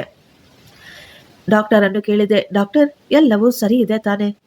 ಡಾಕ್ಟರ್ ಹೇಳಿದರು, ಮಗು ಸುರಕ್ಷಿತವಾಗಿದೆ. ನಾವು ತುಂಬಾ ಆತುರವಾಗಿ ತಕ್ಷಣ ಕೇಳಿದೆ, ಡಾಕ್ಟರ್, ಇಷ್ಟಕ್ಕೂ ಮಗು ಗಂಡ ಅಥವಾ ಹೆಣ್ಣ ಅಂತ. ಡಾಕ್ಟರ್ ಕೊಡುವ ಉತ್ತರಕ್ಕಾಗಿ ನಾನು ತುಂಬಾ ಎದುರು ನೋಡ್ತಾ ಇದ್ದೆ. ಆಗ ಡಾಕ್ಟರ್ ಹೇಳ್ತಾರೆ, ಗಂಡು ಮಗುವಾದ್ರೆ ಏನು, ಹೆಣ್ಣು ಮಗುವಾದ್ರೆ ಏನು, ಯಾವ ಮಗುವಾದ್ರೂ ಅದು ನಿಮ್ಮ ಮಗು ತಾನೆ. ಅದು ಆ ದೇವರ ವರ. ನಿಮ್ಮ ಮಗು ಆರೋಗ್ಯವಾಗಿದೆ, ಅದು ನಿಮಗೆ ಸಾಕಾಗೋದಿಲ್ವಾ? ಡಾಕ್ಟರ್ ನನ್ನನ್ನೇ ಗುರಾಯಿಸ್ಕೊಂಡು ನೋಡ್ತಾ ಇದ್ರು. ಎಷ್ಟೊಂದು ಸೀರಿಯಸ್ ಆಗಿ ಹೇಳಿದ್ರಂದ್ರೆ ನಾನು ಅವರ ಮಾತುಗಳನ್ನು ಕೇಳಿ ತಲೆ ಬಗ್ಗಿಸಿಕೊಂಡಿದ್ದೆ. ಆದ್ರೆ ನನ್ನ ಮನಸ್ಸಿನ ಆಸೆ ಮಾತ್ರ ಹಾಗೆಯೇ ಇತ್ತು. ನಾನು ತಿಳಿದುಕೊಳ್ಳಬೇಕಾಗಿತ್ತು. ಹೌದು ಡಾಕ್ಟರ್, ನೀವು ಹೇಳ್ತಾ ಇರೋದು ತುಂಬಾ ಕರೆಕ್ಟ್ ಆಗಿದೆ. ಆದ್ರೆ ಮಗು ಹುಟ್ಟುವ ಮೊದಲು ಕೆಲವು ದಿನಗಳ ನಂತರ ನಾನು ವಿದೇಶಕ್ಕೆ ಹೊರಟು ಹೋಗ್ತಾ ಇದ್ದೀನಿ. ನಾನು ಹೋಗುವುದಕ್ಕಿಂತ ಮೊದಲು ನನ್ನ ಹೆಂಡತಿಗೆ ಸ್ವಲ್ಪ ಸಹಾಯ ಮಾಡಿ ಹೋಗ್ಬೇಕು. ನನ್ನ ಮಗುವಿಗೆ ನನ್ನ ಆಸೆಯಂತೆ ಕೆಲವೊಂದು ವಸ್ತುಗಳನ್ನು ಖರೀದಿಸಿ ಕೊಟ್ಟು ಹೋಗ್ಬೇಕು. ಅದು ನನ್ನ ಆಸೆಯಷ್ಟೇ, ಬೇರೇನೂ ಅಲ್ಲ ಡಾಕ್ಟರ್ ಅಂತ ಹೇಳಿದೆ. ಡಾಕ್ಟರ್ ಈಗ ದೀರ್ಘವಾಗಿ ಉಸಿರು ತೆಗೆದುಕೊಂಡು ನನ್ನ ಮಾತುಗಳನ್ನು ನಿಜ ಅಂತ ಅಂದುಕೊಂಡು ಅವರು ಈಗ ಹೇಳಿದ್ರು, ಕಂಗ್ರ್ಯಾಚುಲೇಷನ್ ಸರ್, ನಿಮ್ಮ ಮನೆಗೆ ಲಕ್ಷ್ಮಿ ಬರ್ತಾ ಇದ್ದಾಳೆ. ಡಾಕ್ಟರ್ ಮಾತುಗಳನ್ನು ಕೇಳಿ ನನಗೆ ಶಾಕ್ ಆಗ್ಬಿಟ್ಟಿತ್ತು. ಈ ಮಾತುಗಳು ಹೇಗಿತ್ತೆಂದ್ರೆ ಯಾರೋ ನನ್ನ ಕಿವಿಯಲ್ಲಿ ಪಾದರಸ ಹಾಕಿದ ಹಾಗಿತ್ತು. ನನ್ನ ಕೈ ಕಾಲು ತನ್ನಗೆ ಆಗ್ಬಿಟ್ಟಿತ್ತು. ನನ್ನ ಶಕ್ತಿಯೆಲ್ಲ ಒಂದೇ ಸಾರಿಗೆ ಕುಸಿದು ಹೋಗಿತ್ತು. ನನ್ನ ಕಾಲ ಕೆಳಗಿನ ಭೂಮಿ ಕುಸಿದ ಹಾಗೆ ಆಗಿತ್ತು. ಆದ್ರೆ ಸಂಧ್ಯಾ ಅವಳು ಮಾತ್ರ ತುಂಬಾ ಸಂತೋಷವಾಗಿದ್ಲು. ಅವಳು ತುಂಬಾ ಸಂತೋಷವಾಗಿ ನನ್ನ ಕೈ ಹಿಡಿದುಕೊಂಡಿದ್ಲು. ಆದ್ರೆ ನನ್ನ ಮುಖವನ್ನು ನೋಡಿ ಅವಳು ಒಂದು ಕ್ಷಣ ಹಾಗೆಯೇ ನೋಡ್ತಾ ಕುಳಿತು ಬಿಟ್ಟಿದ್ಲು. ಹಾಸ್ಪಿಟಲ್ನಿಂದ ಮನೆಗೆ ಬರುವ ಆ ದಾರಿ, ಅದು ನನ್ನ ಜೀವನದಲ್ಲಿ ತುಂಬಾ ಕಠಿಣವಾದ ದಾರಿಯಾಗ್ಬಿಡ್ತು. ಆಟೋದಲ್ಲಿ ನಾವಿಬ್ಬರು ಈಗ ಸೈಲೆಂಟ್ ಆಗಿ ಕುಳಿತುಕೊಂಡಿದ್ವಿ. ಅವಳು ನನ್ನ ಬಳಿ ಏನನ್ನು ಹೇಳಲು ಬಯಸ್ತಾ ಇದ್ಲು, ಆದ್ರೆ ನನ್ನ ಮುಖ ನೋಡಿ ಸೈಲೆಂಟ್ ಆಗಿಬಿಡ್ತಾ ಇದ್ಲು. ನನ್ನ ಜೀವನ ಈಗ ಅದು ಒಂದು ಅರ್ಥವಿಲ್ಲದ ಬಣ್ಣರಹಿತ ಜೀವನದ ರೀತಿ ಕಾಣಿಸ್ತಾ ಇತ್ತು. ನಾನು ಈಗ ಸೋತಂತೆ ಫೀಲ್ ಆಗ್ತಾ ಇದ್ದೆ. ನನಗೆ ಈಗ ಕೇವಲ ಒಂದು ಭಾರ, ಒಂದು ಜವಾಬ್ದಾರಿ ಮಾತ್ರ ಕಾಣಿಸ್ತಾ ಇತ್ತು. ಬಾಲ್ಯದಲ್ಲಿ ನನ್ನ ತಾಯಿ ಪಟ್ಟ ಕಷ್ಟ, ನಾನು ಅನುಭವಿಸಿದ ಎಲ್ಲಾ ಕಷ್ಟಗಳು ಮತ್ತೆ ನಮ್ಮ ಕಣ್ಣ ಮುಂದೆ ಬರತೊಡಗಿದ್ವು. ಮನೆಗೆ ಬಂದ ತಕ್ಷಣ ನಾನು ಸೈಲೆಂಟ್ ಆಗಿ ಮನೆಯೊಳಗೆ ಹೊರಟೋಗಿದ್ದೆ. ನಾನು ನನ್ನ ಗರ್ಭಿಣಿ ಹೆಂಡತಿಯ ಬಗ್ಗೆ ಏನೂ ಯೋಚಿಸಲಿಲ್ಲ. ಈಗ ಅವಳ ಬಗ್ಗೆ ನನಗೆ ಯಾವುದೇ ಚಿಂತೆ ಇರಲಿಲ್ಲ. ಸಂಧ್ಯಾ ಈಗ ನನ್ನ ಬಳಿ ಓಡಿ ಬಂದಿದ್ಲು. ಅವಳು ಹತ್ತು ಅವಳ ಕಣ್ಣುಗಳೆಲ್ಲ ಕೆಂಪಗಾಗೋಗಿದ್ವು. ಅವಳು ನಡುಗುತ್ತಲೇ ಹೇಳಿದ್ಲು, ನೀವು ಯಾಕೆ ಆ ರೀತಿ ನಡೆದುಕೊಳ್ತಾ ಇದ್ದೀರಾ? ನಿಮ್ಮನ್ನು ನೋಡಿದ್ರೆ ನನಗೆ ತುಂಬಾ ಭಯವಾಗ್ತಾ ಇದೆ. ನಾನು ಅವಳ ಕೈಯನ್ನು ಜಾಡಿಸಿ ದೂರ ತಳ್ಳಿ ಕೋಪದಿಂದ ಹೇಳಿದೆ, ಏಯ್, ನೀನು ನನ್ನಿಂದ ದೂರವಿರು. ಸಂಧ್ಯಾ ಈಗ ಜೋರಾಗಿ ಅಳ್ತಾ ಇದ್ಲು. ಈ ರೀತಿ ಯಾಕೆ ಮಾಡ್ತಾ ಇದ್ದೀರಾ? ಹೆಣ್ಣು ಮಗು ಅದು ಆ ದೇವರ ಆಶೀರ್ವಾದ. ನಮ್ಮ ಮನೆಗೆ ಮಹಾಲಕ್ಷ್ಮಿ ಬರ್ತಾ ಇದ್ದಾಳೆ. ನಾನು ತುಂಬಾ ಕೋಪವಾಗಿ ಹೇಳಿದೆ, ಇದು ನಮ್ಮ ಮನೆಯ ಲಕ್ಷ್ಮಿ, ನನ್ನ ತಲೆ ಬರುತ್ತಿರುವ ಭಾರ, ನನ್ನ ಹಾಳು ಮಾಡಿ ಬರ್ತಾ ಇರುವಂತಹ ಸಂಕಷ್ಟ ಇದು ಅಂತ. ನನ್ನ ಮಾತುಗಳನ್ನು ಕೇಳಿ ಸಂಧ್ಯಾ ಅವಳು ನಡುಗುತ್ತಾ ಭಯಪಡುತ್ತಾ ಹಿಂದೆ ಸರಿತಾ ಇದ್ಲು. ನಾನು ಅವಳ ಕಡೆ ಕೋಪದಿಂದ ಹೆಜ್ಜೆ ಹಾಕ್ತಾ, ಯಾವತ್ತಾದ್ರೂ ನಿನ್ನ ಮುಖವನ್ನು ಕನ್ನಡಿಯಲ್ಲಿ ನೋಡ್ಕೊಂಡಿದ್ಯಾ? ನೀನು ನೋಡಲು ಸ್ವಲ್ಪ ಕೂಡ ಸುಂದರವಾಗಿಲ್ಲ. ಅಯ್ಯೋ ಪಾಪ ಅಂತ ನಾನು ನಿನ್ನನ್ನು ಕಟ್ಟಿಕೊಂಡು ಒಂದು ಹೆಣ್ಣು ಮಗುವನ್ನು ಬೇರೆ ಹೆತ್ತುಕೊಡ್ತಾ ಇದೀಯಾ? ನೀನು ನಿನ್ನ ಯೋಗ್ಯತೆಯನ್ನು ತೋರಿಸಿಬಿಟ್ಟೆ. ಅವಳ ಮುಖದಲ್ಲಿ ಸಾವಿರಾರು ಬಣ್ಣಗಳು ಬದಲಾಗ್ತಾ ಇದ್ವು. ಅವಳು ಜೋರಾಗಿ ಅಳ್ತಾ ಹೇಳ್ತಾ ಇದ್ಲು, ಇದು ನನ್ನ ಕೈಯಲ್ಲಿ ಇಲ್ವಲ್ಲರಿ, ಇದು ಆ ದೇವರ ಇಚ್ಛೆ. ನೀವು ಯಾಕೆ ಈ ರೀತಿ ಕೆಟ್ಟದಾಗಿ ಹೇಳ್ತಾ ಇದ್ದೀರಾ? ಅದೇ ಮಗುವಿನ ಕಾರಣದಿಂದಲೇ ನಿಮ್ಮ ಜೀವನದಲ್ಲಿ ಇಷ್ಟೊಂದು ಅದೃಷ್ಟ ಬಂದಿರೋದು. ನಮ್ಮ ಈ ಮಗುವು ಜನಿಸುವ ಮೊದಲೇ ನಿಮ್ಮ ಭಾಗ್ಯ ಬದಲಾಯಿಸುತ್ತದೆ ಅಂತ ನೀವೇ ಇಷ್ಟು ದಿನ ಹೇಳ್ತಾ ಇದ್ರಿ ತಾನೆ. ಅವಳ ಮಾತುಗಳು ನನಗೆ ಕೋಪ ತರಿಸ್ತಾ ಇದ್ವು. ಆದ್ರೆ ಅವಳು ಹೇಳ್ತಾ ಇರುವ ಪ್ರತಿಯೊಂದು ಮಾತುಗಳು ಸತ್ಯವಾಗಿತ್ತು. ಆದ್ರೆ ಆ ಮಾತುಗಳನ್ನು ನನ್ನಿಂದ ಸಹಿಸಿಕೊಳ್ಳಲು ಸಾಧ್ಯವಾಗ್ತಾ ಇರಲಿಲ್ಲ. ನನಗೆ ಗಂಡು ಮಗು ಜನಿಸ್ತಾನೆ ಅಂತ ನಾನು ದುಬೈಗೆ ಹೋಗಲು ವೀಸಾವನ್ನು ರೆಡಿ ಮಾಡ್ಕೊಂಡಿದ್ದೆ. ಈಗ ಸತ್ಯ ಬೇರೆ ಇದ್ದೇ ಆಗಿದೆ. ಇದು ನನ್ನ ಅದೃಷ್ಟವಲ್ಲ, ಇದು ಕೇವಲ ಮೋಸ. ನನಗೆ ಹೆಣ್ಣು ಮಗು ಬೇಕಾಗಿಲ್ಲ, ನನ್ನ ತಲೆಯ ಮೇಲೆ ಭಾರ ಬೇಕಾಗಿಲ್ಲ. ಸಂಧ್ಯಾ ಅವಳು ನಡುಗುತ್ತಾ ಭಯದಿಂದ ನೋಡ್ತಾ ಇದ್ಲು. ನನ್ನ ಕೋಪ ಈಗ ಅತಿರೇಕಕ್ಕೆ ಹೋಗಿತ್ತು. ಈ ಕ್ಷಣವೇ ಅವಳ ಕುತ್ತಿಗೆ ಹಿಸುಕಿ ಅವಳನ್ನು ಸಾಯಿಸಿಬಿಡಬೇಕು ಅಂತ ನನಗೆ ಅನ್ನಿಸ್ತಾ ಇತ್ತು. ಈ ಹೆಂಗಸಿನಿಂದಲೇ ನನಗೆ ಇಷ್ಟೊಂದು ಕಷ್ಟಗಳು. ಈ ಹೆಂಗಸನ್ನು ಈ ಕ್ಷಣವೇ ಅಳಿಸಿ ಹಾಕ್ಬೇಕು ಅಂತ ಅಂದುಕೊಂಡೆ. ಆದ್ರೆ ನಾನು ಆ ರೀತಿ ಏನಾದ್ರೂ ಮಾಡಿದ್ರೆ ಎಲ್ಲರ ಅನುಮಾನ ನನ್ನ ಮೇಲೆ ಬಂದ್ಬಿಡುತ್ತೆ ಅಂತ ಯೋಚಿಸ್ತಾ ಇದ್ದೆ. ನಾನು ಈಗ ನನ್ನ ಕೋಪವನ್ನೆಲ್ಲ ಗೋಡೆಯ ಮೇಲೆ ತೋರಿಸಿದ್ದೆ. ತಕ್ಷಣ ಮನೆಯಿಂದ ಹೊರಟು ಹೋದೆ. ನಾನು ಈಗ ಹುಚ್ಚನ ರೀತಿ ಆಗ್ಬಿಟ್ಟಿದ್ದೆ. ನನ್ನ ಬಾಲ್ಯದ ದಿನಗಳು ನನಗೆ ಪದೇ ಪದೇ ನೆನಪು ಬರ್ತಾ ಇದ್ವು. ನನ್ನ ಅಕ್ಕ ತಂಗಿಯರು, ಅವರ ಮದುವೆ, ನನ್ನ ತಾಯಿಯ ಕಷ್ಟ, ನಮ್ಮ ಸಾಲಗಳು, ನಾವು ಅನುಭವಿಸಿದ ಎಲ್ಲ ಕಷ್ಟಗಳು ಈಗ ನನಗೆ ನೆನಪಾಗ್ತಾ ಇದ್ವು. ನನ್ನ ತಲೆ ಸಿಡಿದು ಹೋಗುವಷ್ಟು ನೋವು ಬರ್ತಾ ಇತ್ತು. ನಾನು ತಲೆ ಹಿಡಿದುಕೊಂಡು ಒಂದು ಅಂಗಡಿಯ ಬಳಿ ಕುಳಿತುಕೊಬಿಟ್ಟಿದ್ದೆ. ಅಜಯ್, ಯಾಕೋ ಆ ರೀತಿ ಇದೆಯಾ? ಏನಾಯ್ತು ನಿನಗೆ? ಎಲ್ಲ ಸರಿ ಇದೆ ತಾನೆ ಅಂತ ಯಾರೋ ಕೇಳಿದ್ರು. ತಲೆ ಎತ್ತಿ ನೋಡಿದರೆ ಅವನು ನನ್ನ ಸ್ನೇಹಿತ ಶಂಕರ್, ನನ್ನ ಬಾಲ್ಯದ ಗೆಳೆಯ. ಅವನು ತುಂಬಾ ಸಂತೋಷವಾಗಿದ್ದ. ಮದುವೆಯಾಗಿ ಕೇವಲ 5 ವರ್ಷದಲ್ಲೇ ಅವನಿಗೆ 3 ಗಂಡು ಮಕ್ಕಳು ಕೂಡ ಜನಿಸಿದ್ರು. ಈಗ ಅವನನ್ನು ನೋಡಿ ನನಗೆ ತುಂಬಾ ಬೇಸರವಾಗ್ಬಿಟ್ಟಿತ್ತು. ನಾನು ಅವನಿಗೆ ಹೇಳಿದೆ, ಶಂಕರ್, ನೀನು ತುಂಬಾ ಅದೃಷ್ಟವಂತ. ನಿನಗೆ 3 ಗಂಡು ಮಕ್ಕಳು, ನಿನಗೆ ಯಾವುದೇ ಚಿಂತೆ ಕೂಡ ಇಲ್ಲ. ಆದ್ರೆ ನನ್ನ ಪರಿಸ್ಥಿತಿ ಆ ರೀತಿ ಇಲ್ಲ. ನಾನು ಮೊದಲು ನನ್ನ ಅಕ್ಕ ತಂಗಿಯರ ಜವಾಬ್ದಾರಿಗಳನ್ನು ಹೊತ್ಕೊಂಡಿದ್ದೆ. ಅಷ್ಟು ಸಾಲದೆಂಬಂತೆ ಈಗ ನನ್ನ ಮಗಳ ಜವಾಬ್ದಾರಿ ಕೂಡ ನನ್ನ ತಲೆಯ ಮೇಲೆ ಭಾರವಾಗಿ ಕೂತ್ಕೊಳ್ತಾ ಇದೆ. ನನ್ನ ಮಾತನ್ನು ಕೇಳಿ ಅವನು ಜೋರಾಗಿ ನಗದಕ್ಕೆ ಶುರು ಮಾಡ್ದ. ಅವರ ನಗು ಅದು ನನ್ನ ಕೆನ್ನೆಗೆ ಜೋರಾಗಿ ಹೊಡೆದ ಹಾಗಿತ್ತು. ನನ್ನ ಗಾಯದ ಮೇಲೆ ಬರೆ ಎಳೆದ ಹಾಗೆ ಅನ್ನಿಸ್ತಾ ಇತ್ತು. ಅವನು ಈಗ ನನ್ನ ಪಕ್ಕದಲ್ಲಿ ಕುಳಿತುಕೊಂಡು, ಅಜಯ್, ಇದು ಕೇವಲ ನಿನ್ನ ದರಿದ್ರವಷ್ಟೇ. ಮೊದಲು ನಿನಗೆ 4 ಜನ ಅಕ್ಕ ತಂಗಿಯರು, ಈಗ ಒಬ್ಬ ಮಗಳನ್ನು ಕೊಟ್ಟು ಆ ದೇವರು ನಿನಗೆ ಶಿಕ್ಷೆ ಕೊಡ್ತಾ ಇದ್ದಾನೆ. ನಿನ್ನ ತಲೆಯ ಮೇಲೆ ಭಾರವಿಟ್ಟು ನಿನ್ನ ಜೀವನವನ್ನೆಲ್ಲ ನೀನು ಕಷ್ಟಗಳನ್ನು ಹೊರಬೇಕು ಅಂತ ಆ ದೇವರು ಬರೆದು ಕಳಿಸ್ಬಿಟ್ಟಿದ್ದಾನೆ. ಅವನು ಹೇಳಿದ ಭಾರ ಮತ್ತು ಶಿಕ್ಷೆ, ಅವನ ಈ ಮಾತುಗಳೇ ನನ್ನ ಕಿವಿಯಲ್ಲಿ ಗುಯ್ಗುಡ್ತಾ ಇದ್ವು. ಇದು ಕೇವಲ ನನ್ನ ಶಿಕ್ಷೆಯಷ್ಟೇ. ಈ ಹೆಣ್ಣು ಮಗು ಕೇವಲ ನನ್ನ ಶಿಕ್ಷೆಯಾಗಿ ನನ್ನ ಬಳಿ ಬರ್ತಾ ಇದೆ ಅಂತ ನನಗನ್ನಿಸ್ತಾ ಇತ್ತು. ಶಂಕರ್ ಮತ್ತು ಇತರ ಸ್ನೇಹಿತರು ಕೂಡ ನಗ್ತಾ ಇದ್ರು. ಅವರ ನಗುವಿನಿಂದ ನನಗೆ ಅನ್ನಿಸ್ತಾ ಇತ್ತು, ಹೆಣ್ಣು ಮಗುವಿನ ತಂದೆಯಾಗುವುದು ಅದು ದೊಡ್ಡ ಶಾಪ ಅಂತ. ನನಗೆ ತಕ್ಷಣ ಅಲ್ಲಿಂದ ಎದ್ದು ಹೊರಟು ಹೋದೆ. ಆದ್ರೆ ಅವರ ಮಾತುಗಳು ಮಾತ್ರ ನನ್ನ ತಲೆಯಲ್ಲಿ ಓಡ್ತಾ ಇದ್ವು. ಅವನು ಸರಿಯಾಗಿ ಹೇಳಿದ್ದ, ಇದು ನನಗೆ ಕೊಡ್ತಾ ಇರುವ ಶಿಕ್ಷೆ. ಆ ಶಿಕ್ಷೆಗೆ ಕಾರಣ ಕೇವಲ ಅವಳು ಮಾತ್ರ, ಅವಳು ಮತ್ತು ಅವಳ ಮಗಳು. ನಾನು ಈಗ ಸಂಧ್ಯಾಳ ಬಗ್ಗೆ ತುಂಬಾ ಕೋಪ ಮಾಡಿಕೊಂಡಿದ್ದೆ. ನನಗೆ ಶಿಕ್ಷೆ ಕೊಡುವ ಜನರನ್ನು ನನ್ನ ದಾರಿಯಿಂದ ದೂರ ಮಾಡ್ಕೋಬೇಕು ಅಂತ ನಾನು ಯೋಚಿಸ್ತಾ ಇದ್ದೆ. ನಾನು ಈಗ ಸೈಲೆಂಟ್ ಆಗಿ ನನ್ನ ಮನೆಯ ಕಡೆ ಹೆಜ್ಜೆ ಹಾಕಿದ್ದೆ. ನನಗೆ ಈಗ ಯಾವುದೇ ರೀತಿಯ ಟೆನ್ಷನ್ ಇರಲಿಲ್ಲ. ನನಗೆ ಈಗ ಯಾವುದೇ ಕೋಪ ಕೂಡ ಇರಲಿಲ್ಲ. ನಾನೀಗ ತೀರ್ಮಾನ ಮಾಡಿಕೊಂಡಿದ್ದೆ, ನನ್ನ ಶಿಕ್ಷೆಯನ್ನು ಈ ಲೋಕದಲ್ಲಿ ಬರುವ ಮೊದಲೇ ಅದನ್ನು ನಿರ್ನಾಮ ಮಾಡಬೇಕು ಅಂತ. ನಾನು ಸಂಧ್ಯಾಳನ್ನು ಜೀವಂತವಾಗಿ ಬಿಡಬಾರದು ಅಂತ ತೀರ್ಮಾನ ಮಾಡ್ಕೊಬಿಟ್ಟಿದ್ದೆ. ನಾನು ಮನೆಯೊಳಗೆ ಬರುವಷ್ಟರಲ್ಲಿ ನನ್ನೊಳಗಿನ ಮನುಷ್ಯ ಸತ್ತು ಹೋಗಿದ್ದ. ಈಗ ನಾನು ಒಬ್ಬ ರಾಕ್ಷಸನ ರೀತಿ ಬದಲಾಗ್ಬಿಟ್ಟಿದ್ದೆ. ಬಾಗಿಲು ತೆರೆದ ತಕ್ಷಣ ಸಂಧ್ಯಾ ನನ್ನ ಎದುರುಗಡೆ ಬಂದು, ನಿಮಗೆ ಏನಾಗಿದೆ? ನೀವು ಚೆನ್ನಾಗಿದ್ದೀರಾ ತಾನೆ? ಅವಳು ನಡುಗುತ್ತಿರುವ ಧ್ವನಿಯಲ್ಲೇ ಕೇಳಿದ್ಲು. ನಾನು ಅವಳಿಗೆ ಏನೂ ಉತ್ತರ ಕೊಡಲಿಲ್ಲ. ನನ್ನ ಕಣ್ಣುಗಳಲ್ಲಿ ಕೋಪ ಕುದಿತಾ ಇತ್ತು. ನಾನು ಈಗ ಒಂದೊಂದೇ ಹೆಜ್ಜೆ ಅವಳ ಕಡೆ ಇಡ್ತಾ ಇದ್ರೆ ಅವಳು ಹೆದರಿಕೆಯಿಂದ ಹಿಂದೆ ಹಿಂದೆ ಸರಿತಾ ಇದ್ಲು. ಈ ದಿನ ನಾನು ನಿನ್ನನ್ನು ಮತ್ತು ನಿನ್ನ ಹೊಟ್ಟೆಯಲ್ಲಿ ಬೆಳೆಯುತ್ತಿರುವ ಆ ಭಾರವನ್ನು ಕೂಡ ಮುಗಿಸ್ಬಿಡ್ತೀನಿ ಅಂತ ಕೋಪವಾಗಿ ಕೂಗುತ್ತಾ ನಾನು ಅವಳ ಕುತ್ತಿಗೆಯನ್ನು ಗಟ್ಟಿಯಾಗಿ ಹಿಡ್ಕೊಂಡಿದ್ದೆ. 2 ಕೈಯಿಂದ ಅವಳ ಕುತ್ತಿಗೆ ಜೋರಾಗಿ ಅದುಮ್ತಾ ಇದ್ದೆ. ಅವಳು ಒದ್ದಾಡ್ತಾ ಇದ್ಲು. ಅವಳು ಭಯದಿಂದ ನಡುಗ್ತಾ ಇದ್ಲು. ಅವಳು ತನ್ನ ಎಲ್ಲಾ ಶಕ್ತಿಯನ್ನು ಒಟ್ಟುಗೂಡಿಸಿಕೊಂಡು ನನ್ನನ್ನು ತಳ್ಳಲು ಪ್ರಯತ್ನ ಪಡ್ತಿದ್ಲು. ನಾನು ಅಂದುಕೊಂಡೆ, ಈ ಕ್ಷಣ ಇವಳ ಉಸಿರನ್ನು ನಿಲ್ಲಿಸಿ ಬಿಡ್ತೀನಿ ಅಂತ. ಆದ್ರೆ ಅಷ್ಟು ಸಣ್ಣದಾಗಿದ್ದ ಸಂಧ್ಯಾ ಆ ಕ್ಷಣ ಅವಳಲ್ಲಿ ಅಷ್ಟೊಂದು ಶಕ್ತಿ ಎಲ್ಲಿಂದ ಬಂತೋ ಗೊತ್ತಿಲ್ಲ. ಅವಳ ಹೊಟ್ಟೆಯೊಳಗಿನ ಮಗುವಿನ ಮೇಲೆ ಇರುವ ಪ್ರೀತಿಯಿಂದಲೋ ಮಮತೆಯಿಂದಲೋ ಅವಳಲ್ಲಿ ಅಷ್ಟೊಂದು ಶಕ್ತಿ ಬಂದಿರಬೇಕೇನೋ. ಅವಳು ಈಗ ನನ್ನನ್ನು ಜೋರಾಗಿ ತಳ್ಳಿಬಿಟ್ಟಿದ್ಲು. ನಾನು ಕಂಟ್ರೋಲ್ ಮಾಡಿಕೊಳ್ಳಲಾಗದೆ ಅಲ್ಲೇ ಕೆಳಗೆ ಬಿದ್ದೋಗಿದ್ದೆ. ಸಂಧ್ಯಾ ಈಗ ಓಡಿ ಹೋಗಿ ರೂಮಿನೊಳಗೆ ಸೇರಿಕೊಂಡು ಬಾಗಿಲನ್ನು ಟೈಟ್ ಆಗಿ ಮುಚ್ಚಿಬಿಟ್ಟಿದ್ಲು. ನಾನು ಅಲ್ಲೇ ನೆಲದ ಮೇಲೆ ಕುಳಿತು ತಲೆಯ ಮೇಲೆ ಕೈ ಹೊತ್ಕೊಂಡಿದ್ದೆ. ಸ್ವಲ್ಪ ಸಮಯದ ನಂತರ ಈಗ ನನಗೆ ಕೋಪ ಕಡಿಮೆಯಾಗಿತ್ತು. ನಾಚಿಕೆಯಿಂದ ನಾನು ತಲೆ ಬಗ್ಗಿಸಿಕೊಂಡಿದ್ದೆ. ನಾನು ಹುಚ್ಚನಾಗ್ಬಿಟ್ಟಿದ್ದೆ. ನಾನು ಆ ಕ್ಷಣವೇ ಅವಳನ್ನು ಕೊಂದು ಬಿಟ್ಟಿದ್ರೆ ಸೀದಾ ಎಲ್ಲರ ಅನುಮಾನ ನನ್ನ ಮೇಲೆ ಬರ್ತಾ ಇತ್ತು. ನನ್ನನ್ನು ಅರೆಸ್ಟ್ ಮಾಡಿ ಜೈಲಿಗೆ ಹಾಕಿರೋರು, ನನ್ನ ಅಕ್ಕ ತಂಗಿಯರು ನನ್ನ ಸುತ್ತಲೂ ಕುಳಿತುಕೊಂಡು ಅಳ್ತಾ ಇರೋರು. ಇಲ್ಲ ಇಲ್ಲ, ಅವಳನ್ನು ಈ ರೀತಿ ಸಾಯಿಸಬಾರ್ದು. ಅವಳನ್ನು ಯಾವ ರೀತಿ ಸಾಯಿಸಬೇಕು ಅಂದ್ರೆ ಯಾರಿಗೂ ಕೂಡ ನನ್ನ ಮೇಲೆ ಅನುಮಾನ ಬರಬಾರ್ದು. ಅಷ್ಟು ಮಾತ್ರವಲ್ಲ, ಅವಳ ಸಾವಿನ ನಂತರ ನಾನು ಸುರಕ್ಷಿತವಾಗಿರಬೇಕು. ಈಗ ನನ್ನ ಮನಸ್ಸಿನಲ್ಲಿ 100 ಆಲೋಚನೆಗಳು ಬರ್ತಾ ಇದ್ವು. ನನ್ನ ವಿದೇಶದ ನೌಕರಿ, ಅಲ್ಲಿನ ದುಡ್ಡು, ಹೊಸ ಜೀವನ, ಒಬ್ಬ ಸುಂದರವಾದ ಹೆಂಡತಿ. ಅಷ್ಟು ಮಾತ್ರವಲ್ಲ, ನನ್ನ 4-5 ಗಂಡು ಮಕ್ಕಳು. ಈ ಎಲ್ಲ ಆಲೋಚನೆಗಳು ನನ್ನ ಕಣ್ಣ ಮುಂದೆ ಬರ್ತಾ ಇದ್ವು.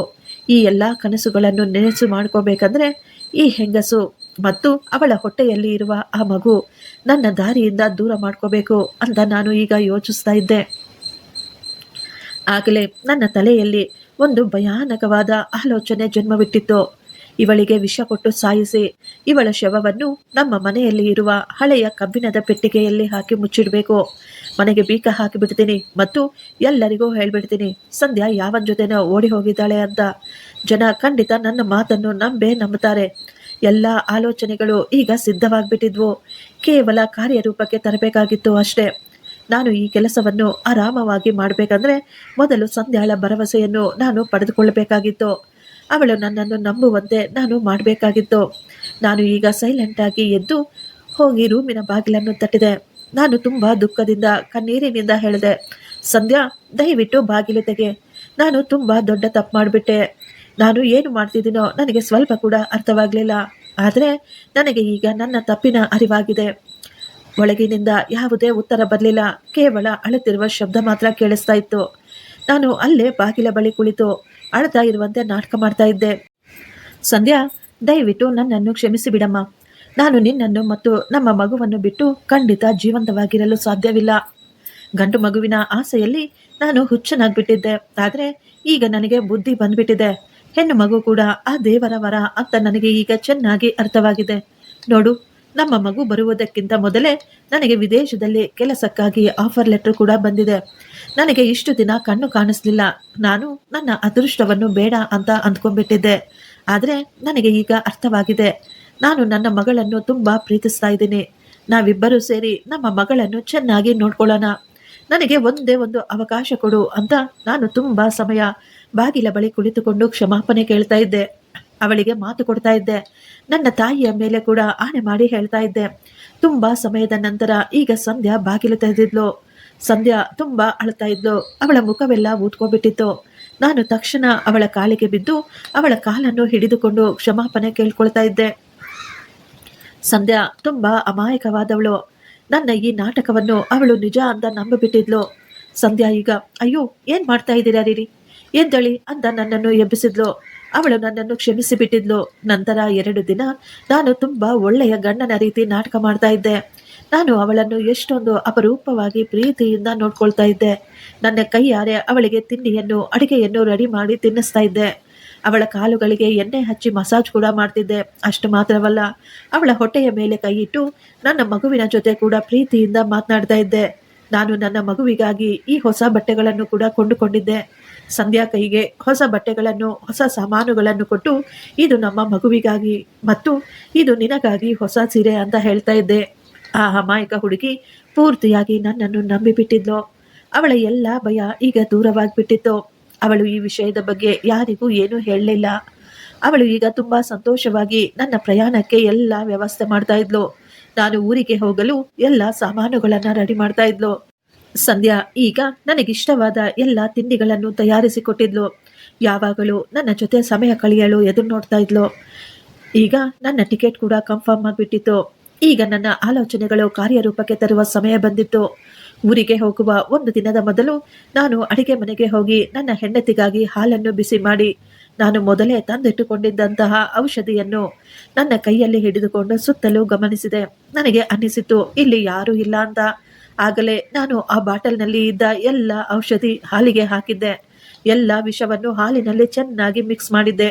ಪ್ರೀತಿಯಿಂದ ಈಗ ಹಾಲನ್ನು ತೆಗೆದುಕೊಂಡು ಸಂಧ್ಯಾಗಾಗಿ ರೂಮಿಗೆ ಹೋದೆ. ಅವಳು ಮಂಚದ ಮೇಲೆ ಕುಳಿತು ಭಗವದ್ಗೀತೆ ಓದ್ತಾ ಇದ್ಲು.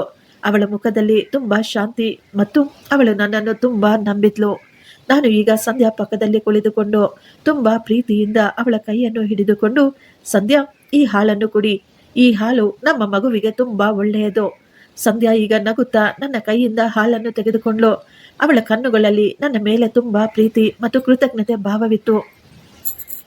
ಆದರೆ ಅವಳಿಗೆ ಗೊತ್ತಿರಲಿಲ್ಲ ನಾನು ಅವಳಿಗಾಗಿ ಹಾಲು ಅಲ್ಲ, ಅವಳಿಗಾಗಿ ಸಾವನ್ನು ತಂದಿದ್ದೀನಿ ಅಂತ. ಅವಳ ಕಣ್ಣುಗಳಲ್ಲಿ ಇದ್ದ ಆ ನಂಬಿಕೆಯನ್ನು ನೋಡಿ ಒಂದು ಕ್ಷಣ ನನ್ನ ಕೈಗಳು ನಡುಗಲು ಶುರುವಾಗಿದ್ವು. ಆದರೆ ಅಷ್ಟರಲ್ಲೇ ನನ್ನ ಸ್ನೇಹಿತರ ಆ ಮಾತುಗಳು, ಆ ಅವಹೇಳನವಾದ ನಗು ನನ್ನ ಕಿವಿಯಲ್ಲಿ ಗುಯ್ಗುಟ್ತಾ ಇತ್ತು. ನನ್ನ ಹೃದಯ ಈಗ ತುಂಬಾ ಕಠಿಣವಾಗ್ಬಿಟ್ಟಿತ್ತು. ಇವಳಿಗೆ ಖಂಡಿತ ಶಿಕ್ಷೆ ಕೊಡಲೇಬೇಕು ಅಂತ ನಾನು ತೀರ್ಮಾನ ಮಾಡಿಕೊಂಡಿದ್ದೆ. ನೀವು ನನಗಾಗಿ ಮತ್ತು ನನ್ನ ಮಗುವಿಗಾಗಿ ಎಷ್ಟೊಂದು ಕಾಳಜಿ ವಹಿಸ್ತಾ ಇದ್ದೀರಾ. ಆ ದೇವರು ನಿಮ್ಮನ್ನು ಯಾವಾಗಲೂ ಚೆನ್ನಾಗಿಟ್ಟಿರ್ತಾನೆ, ನಿಮ್ಮ ಎಲ್ಲ ಆಸೆ ಕನಸುಗಳನ್ನು ನೆರವೇರಿಸ್ತಾನೆ ಅಂತ ಹೇಳುತ್ತಾ ಈಗ ಸಂಧ್ಯಾ ನಾನು ಕೊಟ್ಟ ಹಾಲನ್ನು ಕುಡಿದು ಗ್ಲಾಸನ್ನು ಟೇಬಲ್ ಮೇಲೆ ಇಟ್ಟು, ರೀ, ನನಗೆ ಹಾಲು ಕುಡಿಯೋದು ಅಂದರೆ ಸ್ವಲ್ಪ ಕೂಡ ಇಷ್ಟವಾಗೋದಿಲ್ಲ. ಆದರೆ ನೀವು ನಿಮ್ಮ ಕೈಯಿಂದ ಹಾಲನ್ನು ತಂದು ಕೊಡ್ತೀರಾ, ಆದ್ದರಿಂದಲೇ ನಾನು ಹಾಲು ಕುಡಿತೀನಿ. ನಾನು ಸೈಲೆಂಟ್ ಆಗಿ ಕುಳಿತು ಅವಳನ್ನೇ ನೋಡ್ತಾ ಇದ್ದೆ. ನನ್ನ ಹೃದಯ ಜೋರಾಗಿ ಹೊಡ್ಕೊಳ್ತಾ ಇತ್ತು. ಈ ನಾಟಿ ಔಷಧಿ ಕೆಲಸ ಮಾಡುತ್ತಾ ಇಲ್ವಾ, ನಾನು ಏನಾದರೂ ಸಿಕ್ಕಿ ಬೀಳುತ್ತೀನಾ ಅಂತ ನಾನು ಯೋಚಿಸ್ತಾ ಇದ್ದೆ. ಸಂಧ್ಯಾ ಈಗ ನಾನು ಎಷ್ಟೊತ್ತಿಗೆ ಹೊರಡ್ತೀನಿ ಅಂತ ಕೇಳ್ತಾ ಇದ್ಲು. ಪ್ಯಾಕಿಂಗ್ ಎಲ್ಲ ಪೂರ್ತಿಯಾಗ್ಬಿಟ್ಟಿತ್ತು. ಇನ್ನು ಏನಾದರೂ ಮಿಕ್ಕಿದೆಯಾ ಅಂತ ಕೇಳಿದ್ಲು. ಇಲ್ಲ, ನಾನು ಎಲ್ಲವನ್ನೂ ಯೋಚಿಸಿ ರೆಡಿ ಮಾಡಿಬಿಟ್ಟಿದ್ದೀನಿ. ಅವಳು ನನ್ನ ಜೊತೆ ಮಾತನಾಡುತ್ತಾ ಅವಳು ತನ್ನ ಮಾತನ್ನು ನಿಲ್ಲಿಸಿ ಬಿಟ್ಟಿದ್ಲು. ತನ್ನ ಹೊಟ್ಟೆಯ ಮೇಲೆ ಕೈ ಇಟ್ಟುಕೊಂಡಿದ್ಲು. ಅವಳ ಮುಖದಲ್ಲಿ ಈಗ ತುಂಬಾ ನೋವು ಕಾಣಿಸ್ತಾ ಇದ್ಲು. ಸಂಧ್ಯಾ ಈಗ ಹೇಳ್ತಾ ಇದ್ಲು, ರೀ, ನನ್ನ ಹೊಟ್ಟೆಯದಲ್ಲಿ ತುಂಬಾ ನೋವು ಮತ್ತು ಉರಿ ಬರ್ತಾ ಇದೆ. ನಾನು ಹೇಳಿದೆ, ಏನು ಆಗೋದಿಲ್ಲ ಸಂಧ್ಯಾನಿಗೆ, ನೀನು ಸ್ವಲ್ಪ ಸಮಯ ಮಲಗಿಕೋ, ನಿನಗೆ ಆರಾಮ ಅನಿಸುತ್ತೆ ಅಂತ ಅವಳನ್ನು ಮಲಗಿಸಿದೆ. ಆದರೆ ಅವಳ ಹೊಟ್ಟೆ ನೋವು ಜಾಸ್ತಿ ಆಗಿತ್ತು. ಅವಳು ಮಂಚದ ಮೇಲೆ ಒದ್ದಾಡ್ತಾ ಇದ್ಲು. ಅವಳ ಕೈ ಕಾಲುಗಳು ತಣ್ಣಗೆ ಆಗ್ತಾ ಇದ್ವು. ಅವಳ ಕಣ್ಣುಗಳು ಕೆಂಪಗೆ ಕಾಣಿಸ್ತಾ ಇದ್ವು. ಸಂಧ್ಯಾ ಈಗ ನನ್ನನ್ನೇ ನೋಡ್ತಾ ಇದ್ಲು. ಅವಳ ನೋಟ ಹೇಗಿತ್ತೆಂದ್ರೆ ಅವಳಿಗೆ ಈಗ ಎಲ್ಲವೂ ಅರ್ಥವಾಗಿದೆ ಅನ್ನಿಸ್ತಾ ಇತ್ತು. ಅವಳ ಕಣ್ಣುಗಳಲ್ಲಿ ಒಂದು ಪ್ರಶ್ನೆ ಕಾಣಿಸ್ತಾ ಇತ್ತು. ಯಾಕೆ ಈ ರೀತಿ ಯಾಕೆ? ಆದ್ರೆ ಅವಳ ಬಾಯಿಂದ ಮಾತೇ ಹೊರಡ್ತಾ ಇರಲಿಲ್ಲ. ನಾನು ಅಲ್ಲೇ ಚೇರ್ ಮೇಲೆ ಕುಳಿತುಕೊಂಡು ಎಲ್ಲವನ್ನೂ ನೋಡ್ತಾ ಇದ್ದೆ. ನನ್ನ ಹೆಂಡತಿ ಮತ್ತು ನನ್ನ ಕಣ್ಣ ಮುಂದೆ ಸಾಯುವುದನ್ನು ನಾನು ನೋಡ್ತಾ ಕುಳಿತುಕೊಂಡಿದ್ದೆ. ನನಗೇನು ಅನ್ನಿಸ್ತಾ ಇರಲಿಲ್ಲ. ಸ್ವಲ್ಪ ಸಮಯ ಒದ್ದಾಡಿ ಒದ್ದಾಡಿ ಅವಳು ಈಗ ಸೈಲೆಂಟ್ ಆಗಿ ಬಿಟ್ಟಿದ್ಲು. ಈಗ ಎಲ್ಲವೂ ಶಾಂತವಾಗಿ ಬಿಟ್ಟಿತ್ತು. ನಾನು ಸ್ವಲ್ಪ ಸಮಯ ಅಲ್ಲೇ ಕುಳಿತುಕೊಂಡಿದ್ದೆ. ನಂತರ ಸಂಧ್ಯಾ ಬಳಿ ಹೋಗಿ ಅವಳು ಇನ್ನೂ ಉಸಿರಾಡ್ತಾ ಇದ್ದಾಳ ಇಲ್ವಾ ಅಂತ ಚೆಕ್ ಮಾಡಿದೆ. ಅವಳು ಈಗ ಉಸಿರಾಡ್ತಾ ಇರಲಿಲ್ಲ. ಅವಳು ಸತ್ತು ಹೋಗಿದ್ಲು. ನನಗೆ ಈಗ ತುಂಬಾ ಸಂತೋಷವಾಗಿತ್ತು. ಕೊನೆಗೂ ನನ್ನ ತಲೆಯ ಮೇಲೆ ಇದ್ದಂತಹ ಭಾರ ಕಡಿಮೆಯಾಗಿತ್ತು ಅಂತ ಅಂದುಕೊಂಡೆ. ಈಗ ಮುಂದಿನ ಕೆಲಸ ಇವಳ ಶವವನ್ನು ಒಂದು ಗತಿ ಕಾಣಿಸ್ಬೇಕಾಗಿತ್ತು. ಮಧ್ಯರಾತ್ರಿ ನನ್ನ ಫ್ಲೈಟ್ ಇತ್ತು. ನನ್ನ ಬಳಿ ಸಮಯ ತುಂಬಾ ಕಡಿಮೆ ಇತ್ತು. ನಾನು ಈಗ ನಮ್ಮ ಮನೆಯಲ್ಲಿ ಇದ್ದಂತಹ ಆ ಹಳೆಯ ಕಬ್ಬಿಣದ ಪೆಟ್ಟಿಗೆಯನ್ನು ಎಳೆದುಕೊಂಡು ಬಂದು ಮಂಚದ ಬಳಿ ಇಟ್ಟಿದ್ದೆ. ಜೀವನದ ಅತಿ ಕಷ್ಟವಾದ ಅಸಹ್ಯವಾದ ಕೆಲಸವನ್ನು ನಾನು ಈಗ ಮಾಡಿದ್ದೆ. ನಾನು ಈಗ ಅವಳ ಶರೀರವನ್ನು ಆ ಪೆಟ್ಟಿಗೆಯಲ್ಲಿ ಇಟ್ಟೆ. ಅದಕ್ಕೆ ಬೀಗ ಹಾಕ್ತಾ ಇರಬೇಕಾದ್ರೆ ತುಂಬಾ ನೋವಿನಿಂದ ಕೂಡಿದಂತಹ ಒಂದು ಧ್ವನಿ ಕೇಳಿಸ್ತಾ ಇತ್ತು. ಆದ್ರೆ ನಾನು ಅದನ್ನು ಕೇಳಿಸಿಕೊಳ್ಳದೆ ಆ ಪೆಟ್ಟಿಗೆ ಮುಚ್ಚಿಟ್ಟು ಬಿಟ್ಟೆ. ಈಗ ಎಲ್ಲರ ಮುಂದೆ ಅಮಾಯಕನಂತೆ ನನ್ನನ್ನು ನಾನು ತೋರಿಸಿಕೊಳ್ಬೇಕಾಗಿತ್ತು. ಈಗ ನಾನು ರೂಮಿನಲ್ಲಿ ಕೆಲವೊಂದು ವಸ್ತುಗಳನ್ನೆಲ್ಲ ಚೆಲ್ಲಾಪಿಲ್ಲಿ ಮಾಡಿದ್ದೆ. ನಮ್ಮ ಮನೆಯಲ್ಲಿ ಗಲಾಟೆ ಆಗಿದೆ ಎಂದು ಎಲ್ಲರಿಗೂ ಗೊತ್ತಾಗಬೇಕಾಗಿತ್ತಲ್ವಾ. ನಂತರ ನಾನು ಫೋನನ್ನು ತೆಗೆದುಕೊಂಡು ನನ್ನ ಅಕ್ಕ ತಂಗಿಯರಿಗೆ ಫೋನ್ ಮಾಡಿದ್ದೆ. ನಾನು ಈಗ ಜೋರಾಗಿ ಅಳುತ್ತಾ, ಅಕ್ಕ, ನನ್ನ ಜೀವನ ಹಾಳಾಗೋಯ್ತು ಅಕ್ಕ ಅಂತ ಜೋರಾಗಿ ಅಳ್ತಾ ಇದ್ದೆ. ನನ್ನ ಅಕ್ಕ ಗಾಬರಿಯಿಂದ, ಏನಾಯ್ತೋ ನಿನಗೆ? ಸಂಧ್ಯಾ ಚೆನ್ನಾಗಿದ್ದಾಳೆ ತಾನೆ ಅಂತ ಕೇಳ್ತಾ ಇದ್ರು. ಇಲ್ಲ ಅಕ್ಕ, ಇಲ್ಲ, ಸಂಧ್ಯಾ ಮನೆ ಬಿಟ್ಟು ಹೊರಟು ಹೋಗಿದ್ದಾಳೆ. ಅವಳು ಯಾರೋ ಒಬ್ಬನ ಜೊತೆ ಓಡಿ ಹೋಗಿದ್ದಾಳೆ ಎಂದು ನಾನು ಜೋರಾಗಿ ಅಳ್ತಾ ಬಿಕ್ಕಳಿಸ್ತಾ ಇದ್ದೆ. ಅವಳು ನನ್ನ ಗೌರವ ಮರ್ಯಾದೆಯನ್ನು ಮಣ್ಣು ಪಾಲು ಮಾಡಿ ಯಾರ ಜೊತೆನೋ ಓಡಿ ಹೋಗಿದ್ದಾಳೆ ಅಕ್ಕ. ನಾನು ಅವಳನ್ನು ತುಂಬಾ ಅಮಾಯಕಳು, ಒಳ್ಳೆಯವಳು ಅಂತ ಅಂದುಕೊಂಡಿದ್ದೆ. ಆದ್ರೆ ಅವಳು ತುಂಬಾ ಜನರ ಜೊತೆ ಕೆಟ್ಟ ಸಂಬಂಧ ಇಟ್ಕೊಂಡಿದ್ಲು ಅಕ್ಕ. ಈಗ ನಾನು ಎಲ್ಲರಿಗೂ ನನ್ನ ಮುಖವನ್ನು ಹೇಗೆ ತೋರಿಸಲಿ ಅಕ್ಕ ಅಂತ ನಾಟಕೀಯವಾಗಿ ಅಳ್ತಾ ಕೂತಿದ್ದೆ. ಏನೋ ಹೇಳ್ತಾ ಇದೀಯ ನೀನು? ನಿನ್ನ ಮಾತು ಸತ್ಯ ಆಗೋದಕ್ಕೆ ಸಾಧ್ಯನೇ ಇಲ್ಲ. ಆ ಹುಡುಗಿ ಅಂತವಳಲ್ಲ. ನಾನು ತಕ್ಷಣ ಮನೆಗೆ ಬರ್ತಾ ಇದ್ದೀನಿ, ಫೋನ್ ಇಡು ಅಂತ ಹೇಳಿ ಫೋನ್ ಕಟ್ ಮಾಡಿದ್ಲು ನನ್ನ ಅಕ್ಕ. ನಾನು ಈಗ ಅಲ್ಲೇ ನೆಲದ ಮೇಲೆ ಕುಳಿತುಕೊಂಡು ತಲೆ ಮೇಲೆ ಕೈ ಇಟ್ಟುಕೊಂಡು ಇನ್ನೂ ಜೋರಾಗಿ ಅಳಲು ಶುರು ಮಾಡಿದ್ದೆ. ಸ್ವಲ್ಪ ಸಮಯದಲ್ಲಿಯೇ ನನ್ನ ಎಲ್ಲ ಅಕ್ಕ ತಂಗಿಯರು ಮತ್ತು ಸಂಬಂಧಿಕರು ಮನೆಗೆ ಓಡೋಡಿ ಬಂದಿದ್ರು. ನಮ್ಮ ಏರಿಯಾದಲ್ಲಿ ಎಲ್ಲ ವಿಷಯ ತುಂಬಾ ಬೇಗ ಹರಡಿಬಿಟ್ಟಿತ್ತು. ಅಕ್ಕಪಕ್ಕದ ಮನೆಯವರೆಲ್ಲರೂ ಬಂದಿದ್ರು. ನಾನು ಎಲ್ಲರಿಗೂ ಅದೇ ಕಥೆಯನ್ನು ಹೇಳಿದ್ದೆ. ಎಲ್ಲರೂ ನನ್ನನ್ನು ನೋಡಿ ಅಯ್ಯೋ ಪಾಪ ಅಂತ ಇದ್ರು. ಎಲ್ಲರೂ ಸಂಧ್ಯಾಳನ್ನ ಬೈಕೊಳ್ತಾ ಇದ್ರು. ಕೆಲವರು ಹೇಳ್ತಿದ್ರು, ನಮಗೆ ಮೊದಲೇ ಗೊತ್ತಿತ್ತು ಆ ಹುಡುಗಿ ಸರಿ ಇಲ್ಲ ಅಂತ. ಆ ದೇವರು ನಿನಗೆ ಈ ಕಷ್ಟವನ್ನು ಸಹಿಸುವ ಶಕ್ತಿ ಕೊಡ್ಲಿ ಅಂತ ನನಗೆ ಸಮಾಧಾನ ಮಾಡ್ತಾ ಇದ್ರು. ಆ ನಡತೆ ಕೆಟ್ಟವಳು, ಅವಳು ಎಂತ ನೀಚವಾದ ಕೆಲಸ ಮಾಡಿಬಿಟ್ಟಿದ್ದಾಳೆ ಅಂತ ಎಲ್ಲರೂ ಅವಳಿಗೆ ಹಿಡಿ ಶಾಪ ಹಾಕ್ತಾ ಇದ್ರು. ಸುಮಾರು ಗಂಟೆಗಳು ಈ ನಾಟಕ ನಡೀತಾನೆ ಇತ್ತು. ಎಲ್ಲರೂ ನನಗೆ ಧೈರ್ಯ ಹೇಳ್ತಾ ಇದ್ರು. ವಿದೇಶಕ್ಕೆ ಹೋಗಿ ನಿನ್ನ ಜೀವನ ಹಸನು ಮಾಡಿಕೋ, ನೀನು ಹೊಸ ಜೀವನಕ್ಕೆ ಕಾಲಿಡು ಅಂತ ಹೇಳ್ತಿದ್ರು. ತುಂಬಾ ಸಮಯದ ನಂತರ ಎಲ್ಲರೂ ಅವರವರ ಮನೆಗಳಿಗೆ ಹೊರಟು ಹೋದ್ರು. ಈಗ ನಮ್ಮ ಮನೆಯಲ್ಲಿ ಅಲ್ಲಿ ಯಾವುದೇ ರೀತಿ ಮಾತುಕತೆ ಇರಲಿಲ್ಲ. ಅಲ್ಲಿ ಈಗ ಪೂರ್ತಿ ಮೌನ ಶಾಂತಿ ಆವರಿಸಿತ್ತು. ನಾನು ಈಗ ಅಲ್ಲೇ ಕುಳಿತು ಪೆಟ್ಟಿಗೆಯನ್ನು ನೋಡ್ತಾ ಇದ್ದೆ. ಆ ಪೆಟ್ಟಿಗೆಯಲ್ಲಿ ಎರಡು ಜೀವನಗಳನ್ನು ಇಡಲಾಗಿತ್ತು. ನಾನು ಈಗ ಕೊನೆಯ ಬಾರಿಗೆ ಆ ಪೆಟ್ಟಿಗೆಯನ್ನು ನೋಡಿ ಅದಕ್ಕೆ ದೊಡ್ಡ ಬೀಗವನ್ನು ಹಾಕಿ ನನ್ನ ಸಾಮಾನುಗಳನ್ನು ತೆಗೆದುಕೊಂಡು ನನ್ನ ಮನೆಗೆ ಕೂಡ ಬೀಗ ಹಾಕಿ ಅಲ್ಲಿಂದ ಏರ್ಪೋರ್ಟ್ಗೆ ಹೊರಟು ಹೋದೆ. ನಾನು ಅಂದುಕೊಳ್ತಾ ಇದ್ದೆ, ನಾನು ವಾಪಸ್ ಬರುವಷ್ಟರಲ್ಲಿ ಅವಳ ಶರೀರ ಅದು ಪೂರ್ತಿಯಾಗಿ ಕರಗಿ ಹೋಗಿರುತ್ತೆ. ಯಾರಿಗೂ ಏನು ಗೊತ್ತಾಗೋದಿಲ್ಲ. ಸಕ್ಸಸ್ ಆಗಿ ವಾಪಸ್ ಬರ್ತೀನಿ, ಹೊಸ ಜೀವನ ಶುರು ಮಾಡ್ತೀನಿ ಅಂದುಕೊಂಡು ನಾನು ನನ್ನ ಹಳೆಯದನ್ನೆಲ್ಲ ಇಲ್ಲೇ ಬಿಟ್ಟು ಹೊರಟು ಹೋದೆ. ಆದರೆ ಇದೇ ನನ್ನ ತಪ್ಪು ಅಂತ ಆಗ ನನಗೆ ಗೊತ್ತಾಗ್ಲಿಲ್ಲ. ಈಗ ನಾನು ವಿದೇಶದಲ್ಲಿ ತುಂಬಾ ನೆಮ್ಮದಿಯಾಗಿದ್ದೆ. ಹಗಲು ರಾತ್ರಿ ಎನ್ನದೆ ತುಂಬಾ ಕಷ್ಟಪಟ್ಟು ಕೆಲಸ ಮಾಡ್ತಾ ಇದ್ದೆ. ಈಗ ನನಗೆ ಇದ್ದಿದ್ದು ಒಂದೇ ಒಂದು ಗುರಿ, ನಾನು ತುಂಬಾ ದುಡ್ಡನ್ನು ಸಂಪಾದನೆ ಮಾಡಬೇಕು ಅಂತ. ವಾಪಸ್ ಬಂದ ಮೇಲೆ ಒಂದು ದೊಡ್ಡ ಮನೆಯನ್ನು ಕಟ್ಟಿಸ್ಕೋಬೇಕು, ಒಂದು ಸುಂದರವಾದ ಯುವತಿಯ ಜೊತೆ ಮದುವೆ ಮಾಡ್ಕೋಬೇಕು, ನನ್ನ ಗಂಡು ಮಕ್ಕಳ ಜೊತೆ ನೆಮ್ಮದಿಯಾಗಿ ಜೀವನ ನಡೆಸಬೇಕು ಅನ್ನುವುದೇ ನನ್ನ ಆಸೆ. ಈಗ ನನ್ನ ಸಂಬಂಧಿಕರು, ನನ್ನ ಅಕ್ಕಪಕ್ಕದವರು ನನ್ನನ್ನು ತುಂಬಾ ಗೌರವದಿಂದ ಮಾತನಾಡಿಸ್ತಾ ಇದ್ರು. ಎಲ್ಲರೂ ಹೇಳ್ತಾ ಇದ್ರು, ಅವನು ನಮ್ಮ ಊರಿನ ಹೆಮ್ಮೆ, ನಮ್ಮ ಗೌರವ ಅಂತ. ನನ್ನ ಅಕ್ಕ ತಂಗಿಯರಿಗಾಗಿ ನಾನು ಎಷ್ಟೊಂದು ಮಾಡಿದ್ದೇನೆ ಅಂತ ಎಲ್ಲರೂ ನನ್ನನ್ನು ಹೊಗಳ್ತಾ ಇದ್ರು. ನಮ್ಮ ಅಕ್ಕ ತಂಗಿಯರು ಕೂಡ ನನ್ನನ್ನು ಹೊಗಳ್ತಿದ್ರು. ಆ ದೇವರು ನಿನ್ನನ್ನು ಯಾವಾಗಲೂ ಚೆನ್ನಾಗಿಟ್ಟಿರ್ಲಿ, ನಿನ್ನಿಂದ ನಮಗೆಲ್ಲ ಎಷ್ಟೊಂದು ಗೌರವ ಸಿಕ್ಕಿದೆ ಅಂತ ಹೇಳ್ತಿದ್ರು.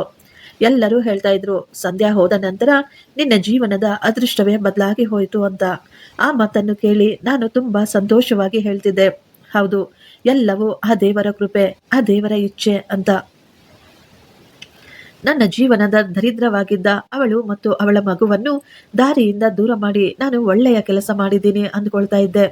ಇದೇ ಮಾತುಗಳು ನನಗೆ ನೆಮ್ಮದಿ ಕೊಡ್ತಾ ಇದ್ವು. ವರ್ಷಗಳು ಕಳೆದು ಹೋಗ್ತಿದ್ವು. ಈಗ ನಾನು ಕೆಲಸ ಮಾಡುತ್ತಿದ್ದ ಕಂಪನಿಯಲ್ಲಿ ಸೂಪರ್ವೈಸರ್ ಆಗಿದ್ದೆ. ಈಗ ನನ್ನ ಬಳಿ ಎಲ್ಲವೂ ಇತ್ತು. ದುಡ್ಡು, ಗೌರವ, ಮರ್ಯಾದೆ, ನೆಮ್ಮದಿ, ಸಂತೋಷ ಎಲ್ಲ ಇತ್ತು. ಕೇವಲ ಒಂದೇ ಒಂದು ಪರಿವಾರ ಮಾತ್ರ ಇರಲಿಲ್ಲ. ನನ್ನ ಗೆಳೆಯ ರಾಜು ಒಂದು ದಿನ ನನ್ನನ್ನು ಕೇಳ್ತಾನೆ, ಅಜಯ್, ನಾವೆಲ್ಲ ದೇವಸ್ಥಾನಕ್ಕೆ ಹೋಗ್ತಾ ಇದ್ದೀವಿ, ನೀನು ಕೂಡ ಬರ್ತೀಯಾ ಅಂತ. ಆಗಲೇ ನನಗೆ ಎಲ್ಲವೂ ನೆನಪು ಬಂದಿತ್ತು. ನಾನು ಅವನಿಗೆ ಇಲ್ಲ ಇಲ್ಲ, ನಾನು ಬರೋದಿಲ್ಲ ಅಂತ ಹೇಳಿ ಕಳಿಸ್ಬಿಟ್ಟಿದ್ದೆ. ಆದರೆ ನಾನು ಯೋಚಿಸ್ತಾ ಇದ್ದೆ, ನನ್ನ ಕೈಯಿಂದ ಇಬ್ಬರು ನಿರ್ದೋಷಿಗಳ ಜೀವ ಹೋಗಿದೆ. ನಾನು ದೇವಸ್ಥಾನಕ್ಕೆ ಹೋದ್ರೆ ಆ ದೇವರು ನನ್ನ ಪೂಜೆಯನ್ನು ಸ್ವೀಕರಿಸ್ತಾನ ಅಂತ. ಅಷ್ಟರಲ್ಲೇ ನನಗೆ ಅನ್ನಿಸ್ತಾ ಇತ್ತು, ನಾನು ಮಾಡಿದ್ದು ನನಗಾಗಿ, ನನ್ನ ಜೀವನದ ಒಳ್ಳೆಯದಕ್ಕಾಗಿ, ನನ್ನ ಮುಂದಿನ ಜೀವನ ಉಜ್ವಲವಾಗಿರಬೇಕು ಅಂತ ಮಾಡಿದೆ. ಆ ದೇವರು, ಅವನು ಕರುಣಾಮಯಿ, ಅವನು ನನ್ನ ಪಾಪವನ್ನು ಖಂಡಿತ ಕ್ಷಮಿಸ್ತಾನೆ. ನಾನು ಕೂಡ ನನ್ನ ಗೆಳೆಯರ ಜೊತೆ ದೇವಸ್ಥಾನಕ್ಕೆ ಹೋಗಬೇಕು ಅಂತ ಅಂದುಕೊಂಡೆ. ದೇವಸ್ಥಾನಕ್ಕೆ ಹೋದರೆ ನನ್ನ ಮನಸ್ಸಿಗೆ ಸ್ವಲ್ಪ ನೆಮ್ಮದಿ ಸಿಗುತ್ತದೆ, ನನ್ನ ಮನಸ್ಸಿನ ಭಾರ ಇಳಿಯುತ್ತದೆ ಅಂತ ನಾನು ಯೋಚಿಸ್ತಾ ಇದ್ದೆ. ಮಾರನೆಯ ದಿನ ನಾನು ರಾಜುವಿನ ಜೊತೆ ದೇವಸ್ಥಾನಕ್ಕೆ ಹೋಗಲು ತೀರ್ಮಾನ ಮಾಡಿಕೊಂಡೆ. ನಾವೆಲ್ಲರೂ ಈಗ ದೇವಸ್ಥಾನಕ್ಕೆ ಹೋಗಿದ್ವಿ. ಮೊಟ್ಟ ಮೊದಲನೆಯ ಬಾರಿಗೆ ನಾನು ಈಗ ತುಂಬಾ ಸಂತೋಷವಾಗಿ ಆ ದೇವರ ದರ್ಶನ ಮಾಡ್ತಾ ಇದ್ದೆ. ಅಲ್ಲಿ ಎಷ್ಟೊಂದು ಜನ ನಿಂತಿದ್ರು. ಎಲ್ಲರ ಜೊತೆ ಸೇರಿ ನಾನು ಕೂಡ ಆ ದೇವರ ಹೆಸರನ್ನು ಹೇಳ್ತಾ ದೇವರ ಬಳಿ ಹೋಗ್ತಾ ಇದ್ದೆ. ಆದ್ರೆ ನಾನು ಗರ್ಭಗುಡಿಯ ಹತ್ತಿರ ಪ್ರವೇಶಿಸುತ್ತಿದ್ದ ಹಾಗೆ ನನ್ನಿಂದ ಹೆಜ್ಜೆ ಹಾಕಲು ಸಾಧ್ಯವಾಗ್ಲಿಲ್ಲ. ನನಗನ್ನಿಸ್ತಾ ಇತ್ತು, ನನ್ನ ಸುತ್ತಮುತ್ತಲೂ ಇರುವ ಎಲ್ಲರೂ ತುಂಬಾ ಒಳ್ಳೆಯವರು, ಇವರೆಲ್ಲರ ಮಧ್ಯೆ ನಾನು ಒಬ್ಬ ಕೆಟ್ಟವನು ನಿಂತಿದ್ದೀನಿ ಅಂತ. ಪೂಜೆ ಮುಗಿದು ನಾನು ದೇವರ ಮುಂದೆ ಕೈ ಜೋಡಿಸಿ ಪ್ರಾರ್ಥಿಸ್ತಾ ಇದ್ದೆ. ಆಗ ತಾನಾಗಿಯೇ ನನ್ನ ಕೈ ಕಾಲು ನಡುಗ್ತಾ ಇದ್ವು. ನನ್ನ ಆತ್ಮ ಹೇಳ್ತಾ ಇತ್ತು, ನಿನ್ನ ಕೈಗಳಿಗೆ ನಿರ್ದೋಷಿಗಳ ರಕ್ತ ಅಂಟಿದೆ ಎಂದು. ನಾನು ಆ ದೇವರ ಮುಂದೆ ನಿಂತ್ಕೊಂಡಿದ್ದೆ. ಆದ್ರೆ ನನ್ನ ಬಾಯಿಂದ ಮಾತೇ ಹೊರಡ್ತಾ ಇರಲಿಲ್ಲ. ಆ ದೇವರ ಬಳಿ ನಾನು ಈಗ ಕ್ಷಮೆ ಕೂಡ ಕೇಳಲಿಲ್ಲ, ಆಶೀರ್ವಾದ ಕೂಡ ಕೇಳಲಿಲ್ಲ. ಆ ದೇವರ ಬಳಿ ನಾನು ಏನಂತ ಆಶೀರ್ವಾದ ಕೇಳಬೇಕಾಗಿತ್ತು? ಅವನು ನನಗೆ ಕೊಟ್ಟ ಆಶೀರ್ವಾದ ಅದು ನನ್ನ ಮಗಳು. ಅದನ್ನೇ ನಾನು ಬೇಡ ಅಂತ ದೂರ ಮಾಡ್ಕೊಬಿಟ್ಟಿದ್ದೆ. ನನಗೆ ಅಲ್ಲಿ ನಿಂತುಕೊಳ್ಳಲು ಸಾಧ್ಯವಾಗಲಿಲ್ಲ. ಕಾಟಾಚಾರಕ್ಕೆ ದೇವರ ದರ್ಶನ ಮುಗಿಸಿಕೊಂಡು ಬಂದ್ಬಿಟ್ಟಿದ್ದೆ. ನನ್ನ ಸ್ನೇಹಿತ ಹೇಳ್ತಾ ಇದ್ದ, ಇಲ್ಲಿ ಎಷ್ಟೊಂದು ನೆಮ್ಮದಿ ಇದೆ, ಮನಸ್ಸಿಗೆ ತುಂಬಾ ಸಮಾಧಾನ ಆಯಿತು ಅಂತ. ಆದ್ರೆ ನನ್ನ ಮನಸ್ಸಿಗೆ ಯಾವುದೇ ರೀತಿ ಸಮಾಧಾನವಿರಲಿಲ್ಲ, ನನಗೆ ನೆಮ್ಮದಿ ಸಿಗ್ಲಿಲ್ಲ. ಈಗ ನಾನು ತುಂಬಾ ದುಡ್ಡನ್ನು ಸೇರಿಸಿಕೊಂಡಿದ್ದೆ. ನಾನು ಈಗ ತುಂಬಾ ಶ್ರೀಮಂತನಾಗಿ ಬಿಟ್ಟಿದ್ದೆ. ನನ್ನ ಮುಂದಿನ ತಲೆಮಾರುಗಳು ಕೂಡ ನೆಮ್ಮದಿಯಾಗಿ ಜೀವಿಸುವಷ್ಟು ದುಡ್ಡನ್ನು ಸಂಪಾದನೆ ಮಾಡಿಕೊಂಡಿದ್ದೆ. ಆದ್ರೆ ನನ್ನ ಆತ್ಮಕ್ಕೆ ಮಾತ್ರ ಶಾಂತಿ ಇರಲಿಲ್ಲ. ನಾನು ಈಗ ಆ ದೇವರ ಬಳಿ ಕ್ಷಮಾಪಣೆ ಕೇಳಿದ್ದೆ. ಆದ್ರೆ ಆ ದೇವರು ನನಗೆ ಕ್ಷಮಾಪಣೆ ಕೊಡಲಿಲ್ಲ. ನನ್ನ ಪಾಪ ಅದು ತುಂಬಾ ದೊಡ್ಡದಾಗಿತ್ತು. ಇತ್ತೀಚೆಗೆ ನನಗೆ ರಾತ್ರಿಯಲ್ಲಿ ಕೆಟ್ಟ ಕನಸುಗಳು ಕೂಡ ಬರತೊಡಗಿದ್ವು. ನಿದ್ದೆಯಲ್ಲಿ ಹೆಣ್ಣಿನ ಕಿರುಚಾಟ, ನೋವು ಕೇಳಿಸ್ತಾ ಇತ್ತು. ಒಂದು ಸಣ್ಣ ಮಗುವಿನ ಅಳು, ಅದರ ನೋವು ಕೂಡ ಕೇಳಿಸ್ತಾ ಇತ್ತು. ನನಗೆ ಈಗ ಸ್ವಲ್ಪ ಭಯ ಮತ್ತು ಗಾಬರಿ ಆಗ್ತಾ ಇತ್ತು. ಇದೆಲ್ಲ ನಾನು ಮಾಡಿದ ಪಾಪ ಕರ್ಮ ಅಂತ ನಾನು ಆ ದೇವರ ಬಳಿ ಕ್ಷಮಾಪಣೆ ಕೇಳ್ಕೊಳ್ತಿದ್ದೆ. ಆದ್ರೆ ಆ ದೇವರು ಮಾತ್ರ ನನ್ನನ್ನು ಕ್ಷಮಿಸಲಿಲ್ಲ. ನಾನು ಪ್ರತಿ ತಿಂಗಳು ನನ್ನ ಅಕ್ಕ ತಂಗಿಯರಿಗಾಗಿ ದುಡ್ಡು ಕಳಿಸ್ಕೊಡ್ತಾ ಇದ್ದೆ.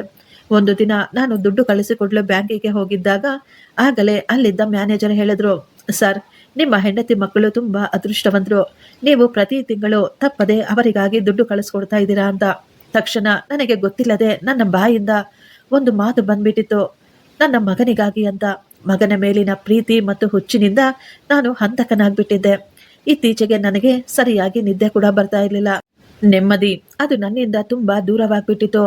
ದೇವಸ್ಥಾನಕ್ಕೆ ಹೋಗಿ ನಾನು ದೇವರ ಬಳಿ ಕಣ್ಣೀರಿನಿಂದ ಕೇಳ್ಕೊಳ್ತಾ ಇದ್ದೆ, ದೇವರೇ, ದಯವಿಟ್ಟು ನನ್ನನ್ನು ಕ್ಷಮಿಸಿಬಿಡು, ನಾನು ಮಹಾಪಾಪ ಮಾಡಿದ್ದೀನಿ ಅಂತ ನಾನು ಅಳ್ತಾ ಕುಳಿತಿದ್ದೆ. ಆಗಲೇ ನಾನು ಅಳುವುದನ್ನು ನೋಡಿ ಒಬ್ಬ ಸಾಧುಗಳು ನನ್ನ ಬಳಿ ಬಂದಿದ್ರು. ಅವರ ಮುಖದ ಮೇಲೆ ತುಂಬಾ ಶಾಂತಿ ಮತ್ತು ಕರುಣೆ ತುಂಬಿತ್ತು. ಅವರು ನನ್ನ ಬಳಿ ಬಂದು, ಮಗ, ನಾನು ನಿನ್ನನ್ನು ತುಂಬಾ ಸಮಯದಿಂದ ನೋಡ್ತಾ ಇದ್ದೀನಿ. ನೀನು ಯಾವಾಗ ದೇವಸ್ಥಾನಕ್ಕೆ ಬಂದರೂ ಅಳ್ತಾನೇ ಇರ್ತೀಯ. ನಿನ್ನ ಮನಸ್ಸಿನಲ್ಲಿ ಯಾವ ರೀತಿ ಯಾವ ದುಃಖ ಅಡಗಿದೆ? ನೀನು ಯಾಕೆ ಅಷ್ಟೊಂದು ದುಃಖ ಪಡ್ತಾ ಇರ್ತೀಯ ಅಂತ ಕೇಳಿದ್ರು. ನಿನ್ನ ನೋವು, ನಿನ್ನ ದುಃಖ ಯಾರಿಗಾದ್ರೂ ಹೇಳಿದ್ರೆ ನೆಮ್ಮದಿ ಸಿಗುತ್ತೆ ಅಂತ ಅವರು ಹೇಳಿದಾಗ ನಾನು ಅವರ ಮುಂದೆ ನನ್ನ ಪೂರ್ತಿ ಕಥೆಯನ್ನು ಬಿಚ್ಚಿಟ್ಟಿದ್ದೆ.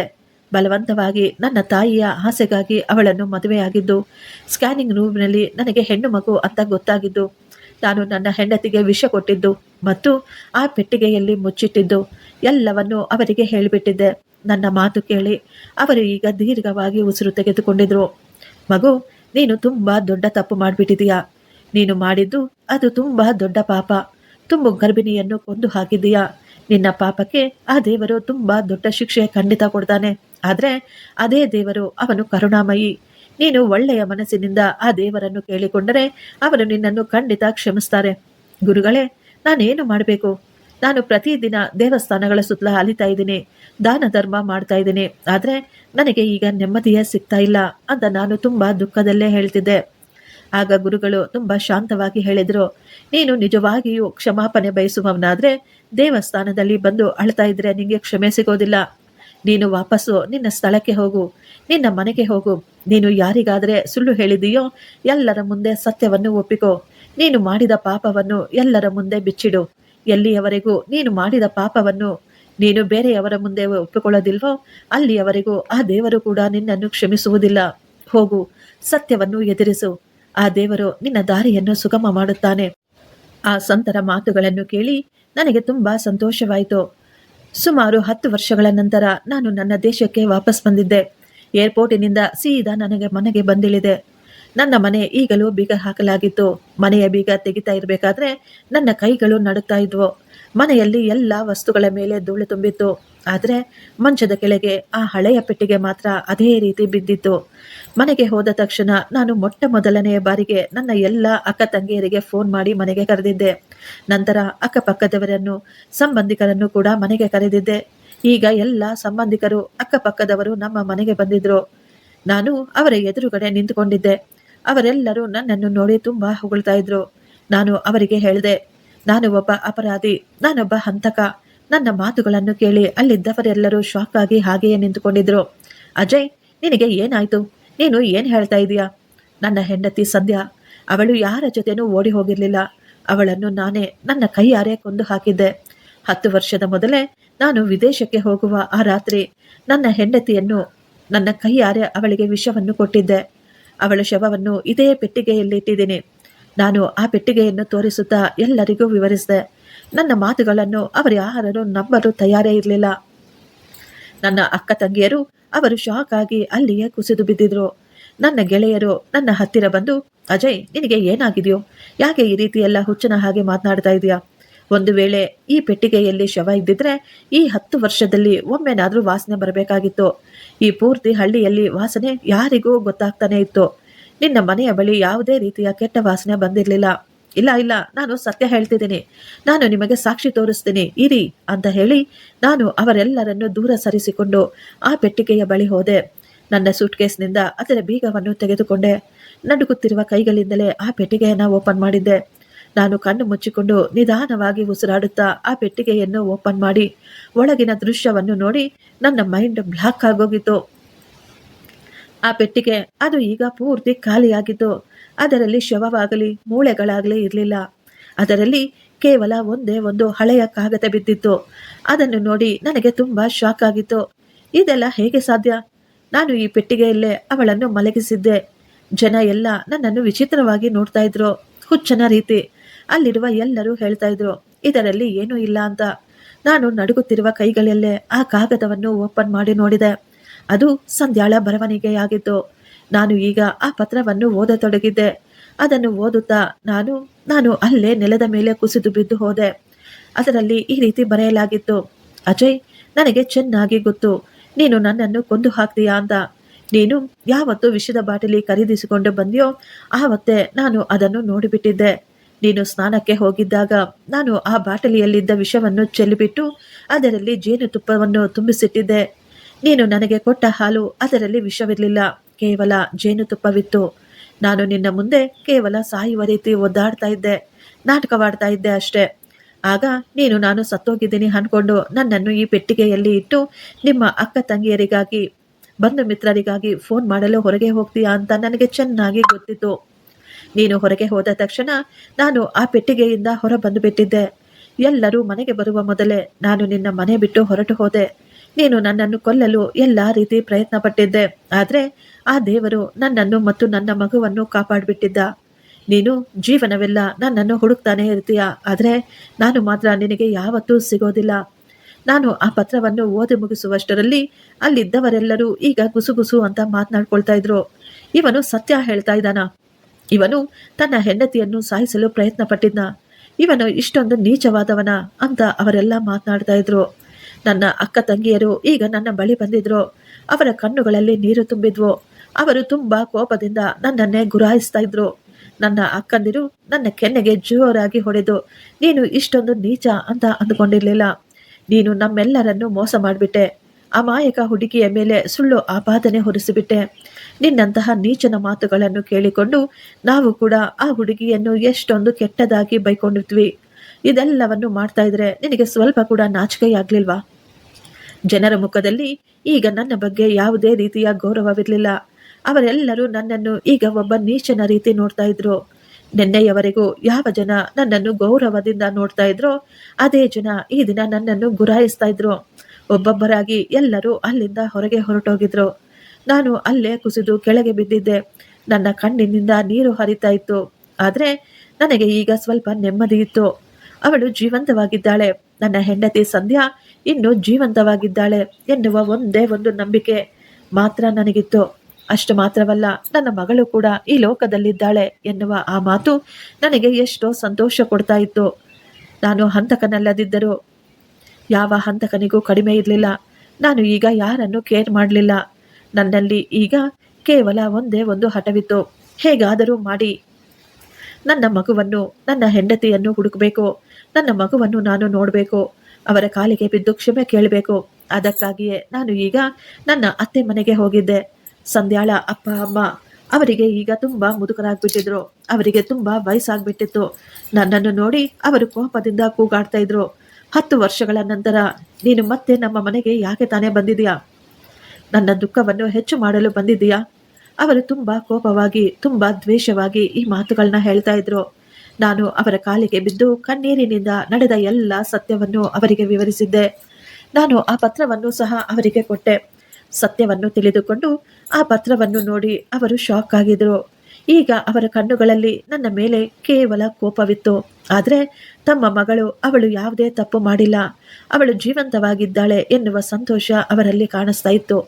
ಅವರಿಗೂ ಕೂಡ ಗೊತ್ತಿರಲಿಲ್ಲ ಸಂಧ್ಯಾ ಎಲ್ಲಿದ್ದಾಳೋ ಅಂತ. ಸಂಧ್ಯಾ ತನ್ನ ತಂದೆ ತಾಯಿಯ ಮನೆಗೆ ಕೂಡ ಹೋಗಿರಲಿಲ್ಲ. ನಾನು ಈಗ ಎಲ್ಲ ಕಡೆ ಸಂಧ್ಯಾಳಿಗಾಗಿ ಹುಡುಕಾಡ್ತಿದ್ದೆ. ನಾನು ಈಗ ಎಲ್ಲ ಪೇಪರ್ಗಳಲ್ಲೂ ಸಂಧ್ಯಾ ಫೋಟೋ ಹಾಕ್ಸಿದ್ದೆ. ಎಲ್ಲರಿಗೂ ಅವಳ ಬಗ್ಗೆ ಹೇಳ್ತಿದ್ದೆ.